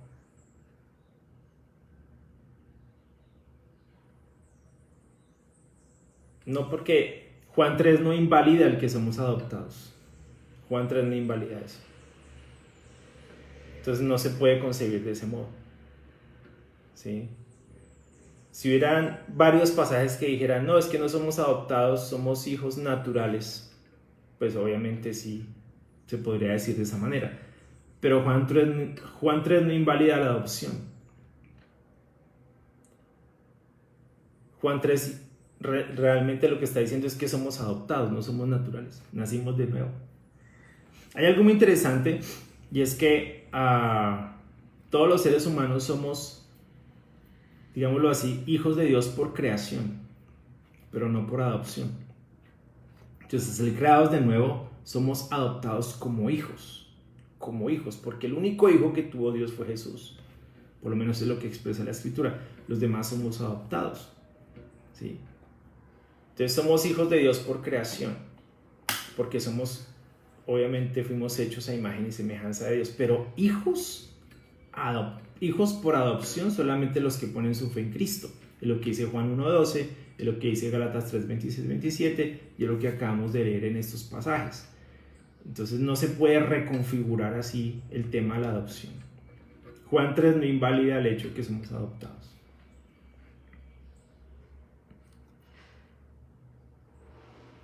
Pero la adopción, el hecho de ser adoptados, nos hace herederos. O sea, no es que tenemos menos derechos o derechos limitados. No, el argumento aquí es que tenemos los mismos derechos. ¿Sí? Somos adoptados como nación, como pueblo de Dios. O sea, no tenemos menos derechos que otros. ¿Sí me explico? Sí, lo que dice Romanos 9-11. Fuimos injertados en el olivo natural. Los judíos son el olivo natural. Y todavía Dios tiene un plan con ellos, son el pueblo elegido. Por eso yo creo que tenemos que respetar mucho el tema de los judíos. Todavía siguen. No hablo de Israel como nación, hablo del pueblo judío de Dios que él reconoce como pueblo. ¿Sí me explico?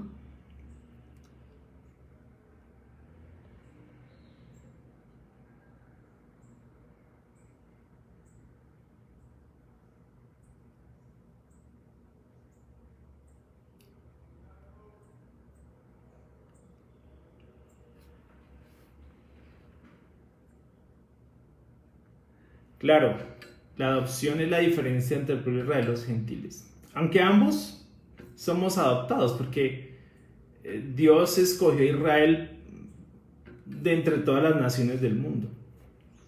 Cuando hablamos de hijos, el único hijo de Dios es Jesús.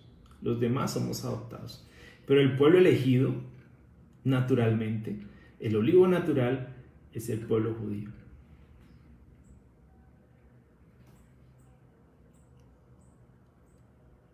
Exacto, Gálatas 4:5. Muy bien. Interesante. Cada aporte aquí es muy importante. Eso no significa que tenemos menos derechos. Somos adoptados, eso es un privilegio. Pero no fuimos adoptados simplemente porque alguien firmó un documento. No, fuimos adoptados en Cristo. Y tenemos evidentemente los mismos derechos y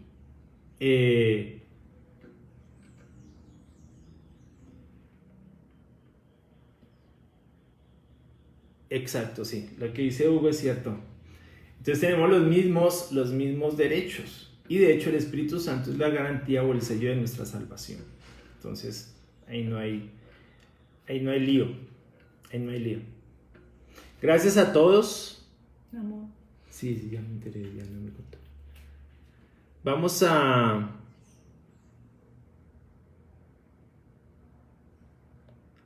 orar. Vamos a terminar con una oración y vamos a orar por Alex y también por Nubia, la mamá de Fabián, que ha estado bastante enferma.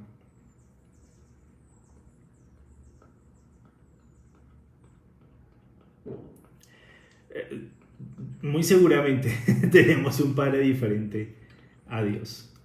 y evidentemente creo yo era el padre de la mentira. De hecho, Efesios habla, vamos a ver eso también en Efesios 2, de que había un poder que nos impulsaba, nos estimulaba a la desobediencia.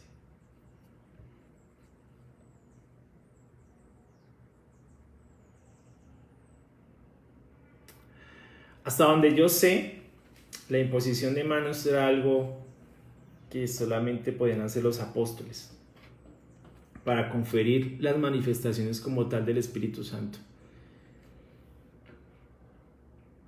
Hasta donde yo sé. Pero obviamente hay gente que piensa diferente en ese sentido. Pero hasta donde yo sé, habían unas atribuciones especiales que eran de los apóstoles exclusivamente, que no todos tenían.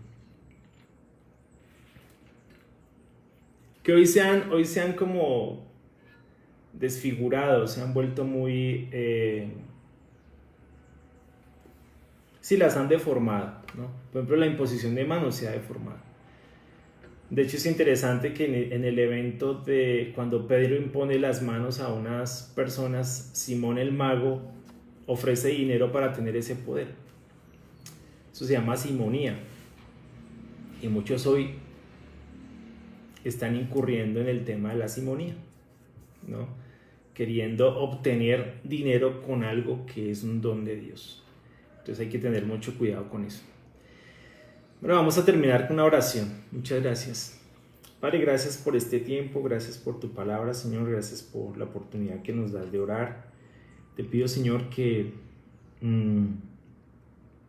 nos ayudes mucho en este tiempo, Señor, a entender con mayor profundidad tu palabra. Gracias, Padre, por poder compartir este tiempo junto con mis hermanos. Bendícelos, Señor, y bendícenos, Dios mío, a cada uno el día de hoy, con nuestros trabajos, con todo lo que tenemos que hacer, Padre. Cuídanos mucho y fortalécenos. De manera especial te quiero orar por la salud de Alex. Pues no sabemos realmente cómo sigue. Al parecer anoche se cayó de la moto, se fracturó una pierna. Ahorita está pues obviamente en el hospital. Te oramos, Señor, para que le permitas que se recupere y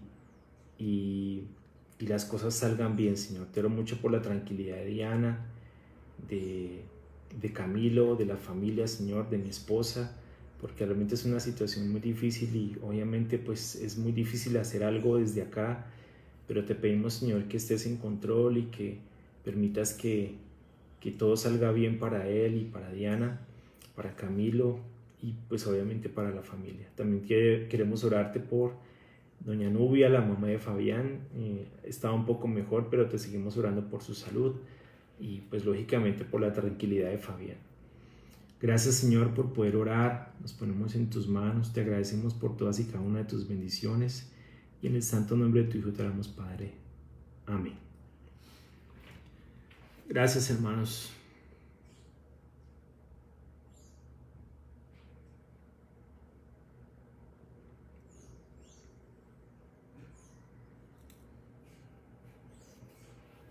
Proverbios 16:4.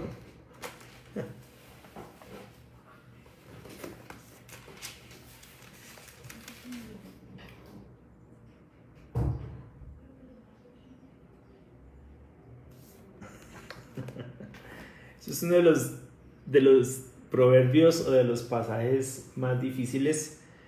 También dicen, ¿no? Por ejemplo, que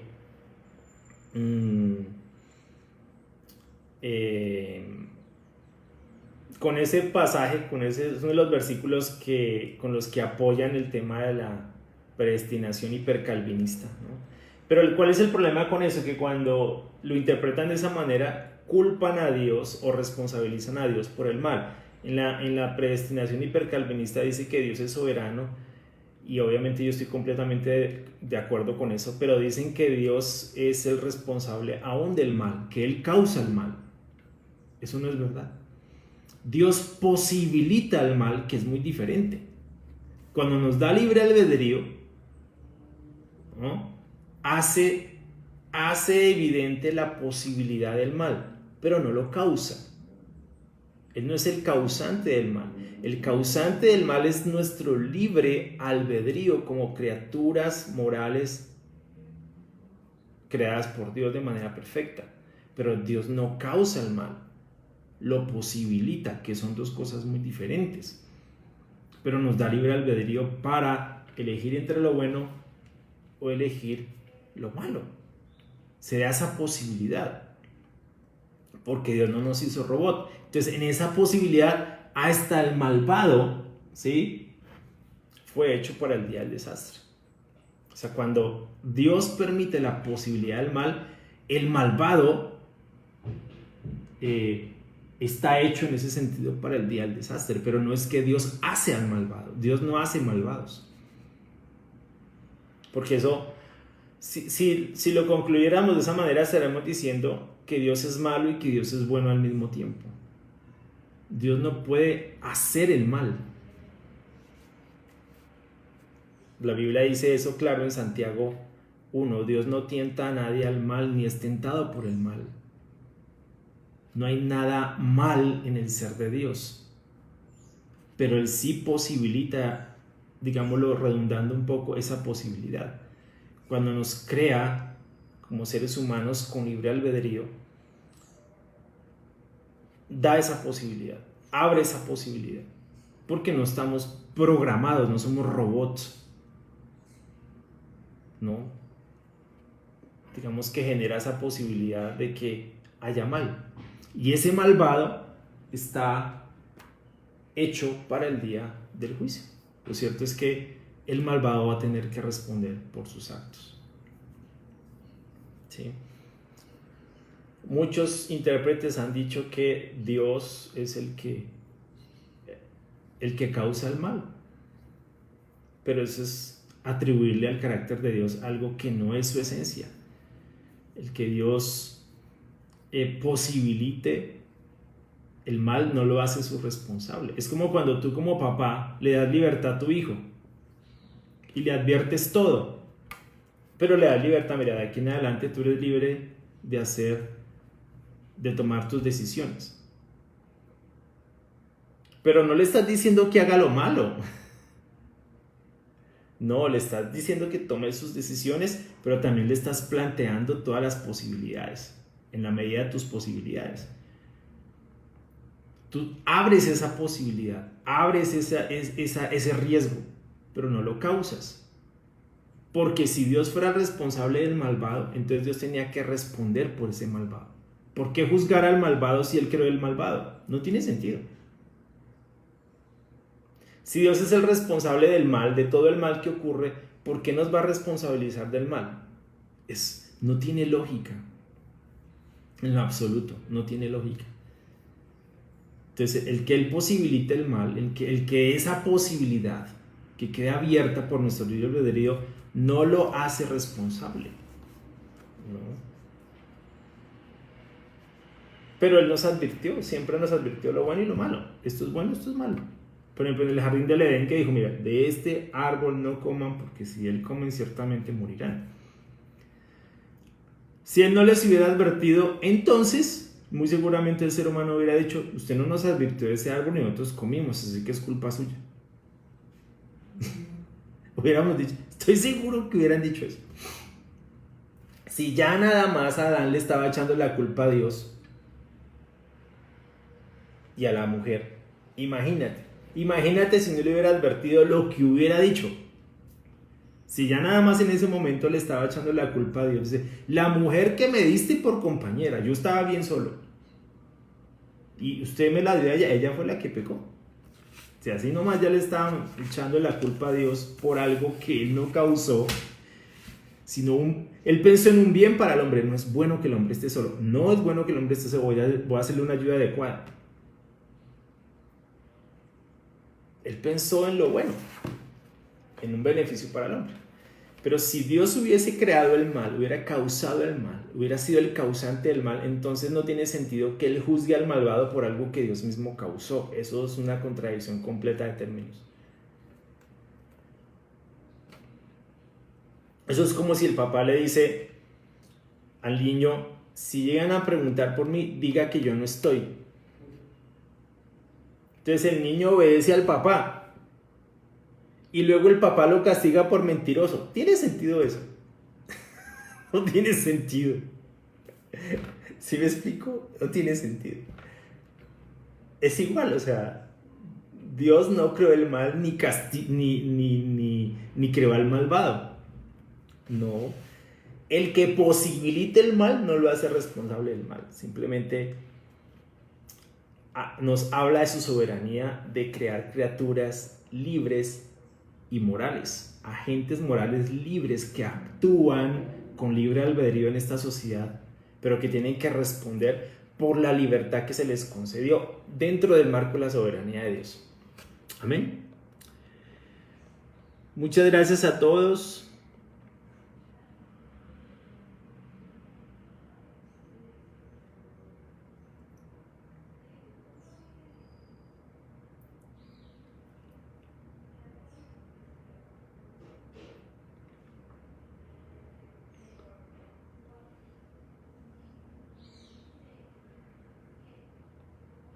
Claro, los ángeles tienen el libre albedrío. O si no, no hubieran pecado.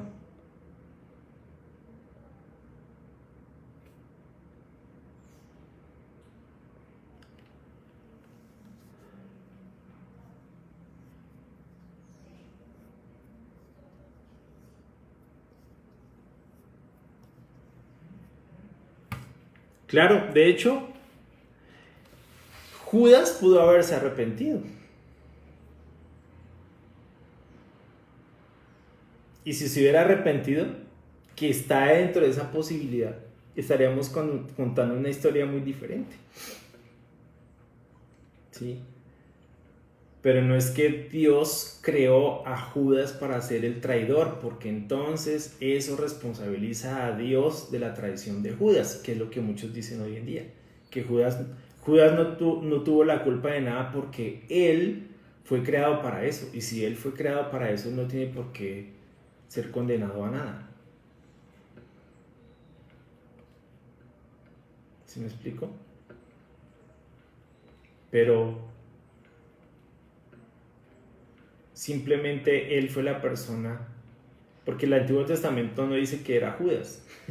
Dios sabía eso en el preconocimiento que él tiene de las cosas, pero no significa que el que él tenga preconocimiento de las cosas fija los eventos. No, él no fija los eventos, porque entonces no tendríamos libertad, ¿no? Libre albedrío, pues, para responder al Evangelio, por ejemplo. Entonces alguien podría decir, no es que el que responde al Evangelio fue programado para responder al Evangelio y el que no responde al Evangelio fue programado para no responder al Evangelio. Eso es absurdo.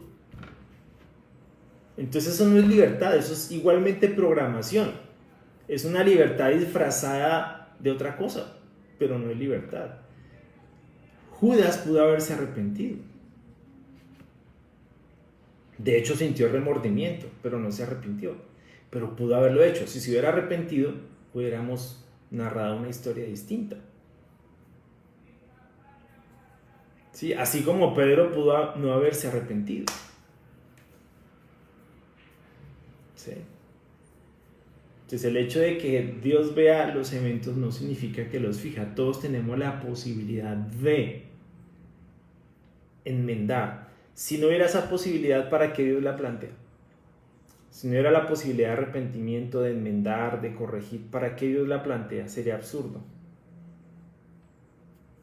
¿Qué es lo que muchos hipercalvinistas dicen? Por ejemplo, los hipercalvinistas dicen que nosotros no tenemos libre albedrío, porque la soberanía de Dios no permite eso. Eso es absurdo. En su soberanía somos libres, en su soberanía, pero no somos completamente libres. Hay unos límites para nuestra libertad, unos límites razonables. Es como por ejemplo en nuestro país, somos libres, pero no somos libres de hacer lo que se nos dé la gana. Hay unos límites. Pues obviamente porque necesitamos esos límites.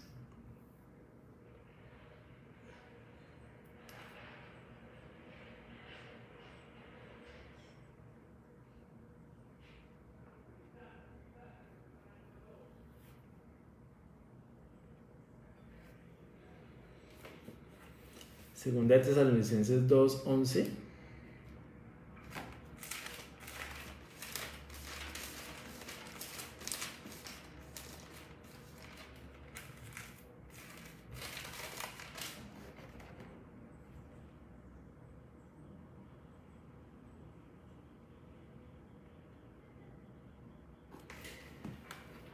Sí, es como por ejemplo cuando dicen que el corazón del faraón, que Dios endureció el corazón del faraón. Entonces la gente dice, no, es que Dios hizo que el faraón se pusiera duro. Pero es que Dios no puede crear mal en el corazón de una persona, más mal del que ya está. Cuando Él dice que va a endurecer el corazón, es simplemente que va a quitar todo lo que ha impedido que Él sea todo lo malo que puede llegar a ser. Ahí es cuando se endurece una persona.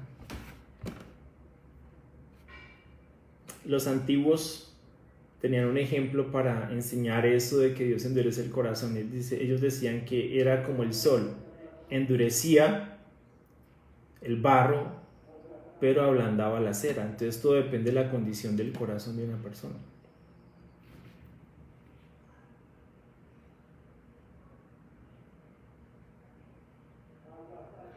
Sí, la unión libre no tiene sentido.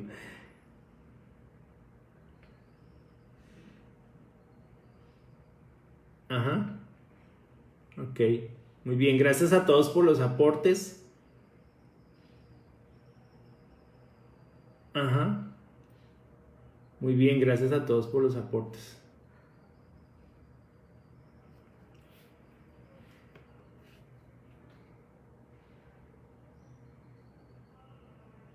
Muy bien, excelente.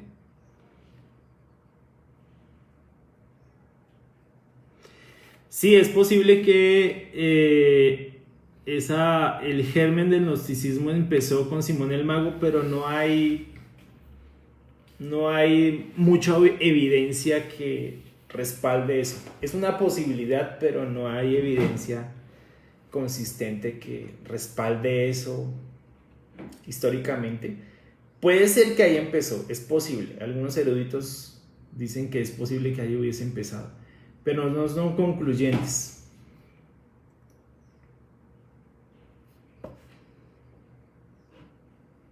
Listo, muchas gracias a todos, muy amables. Mañana nos vemos nuevamente a las 7 de la mañana.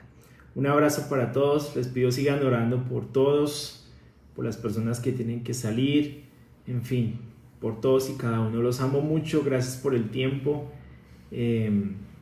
Mañana seguimos charlando. Un abrazo para todos.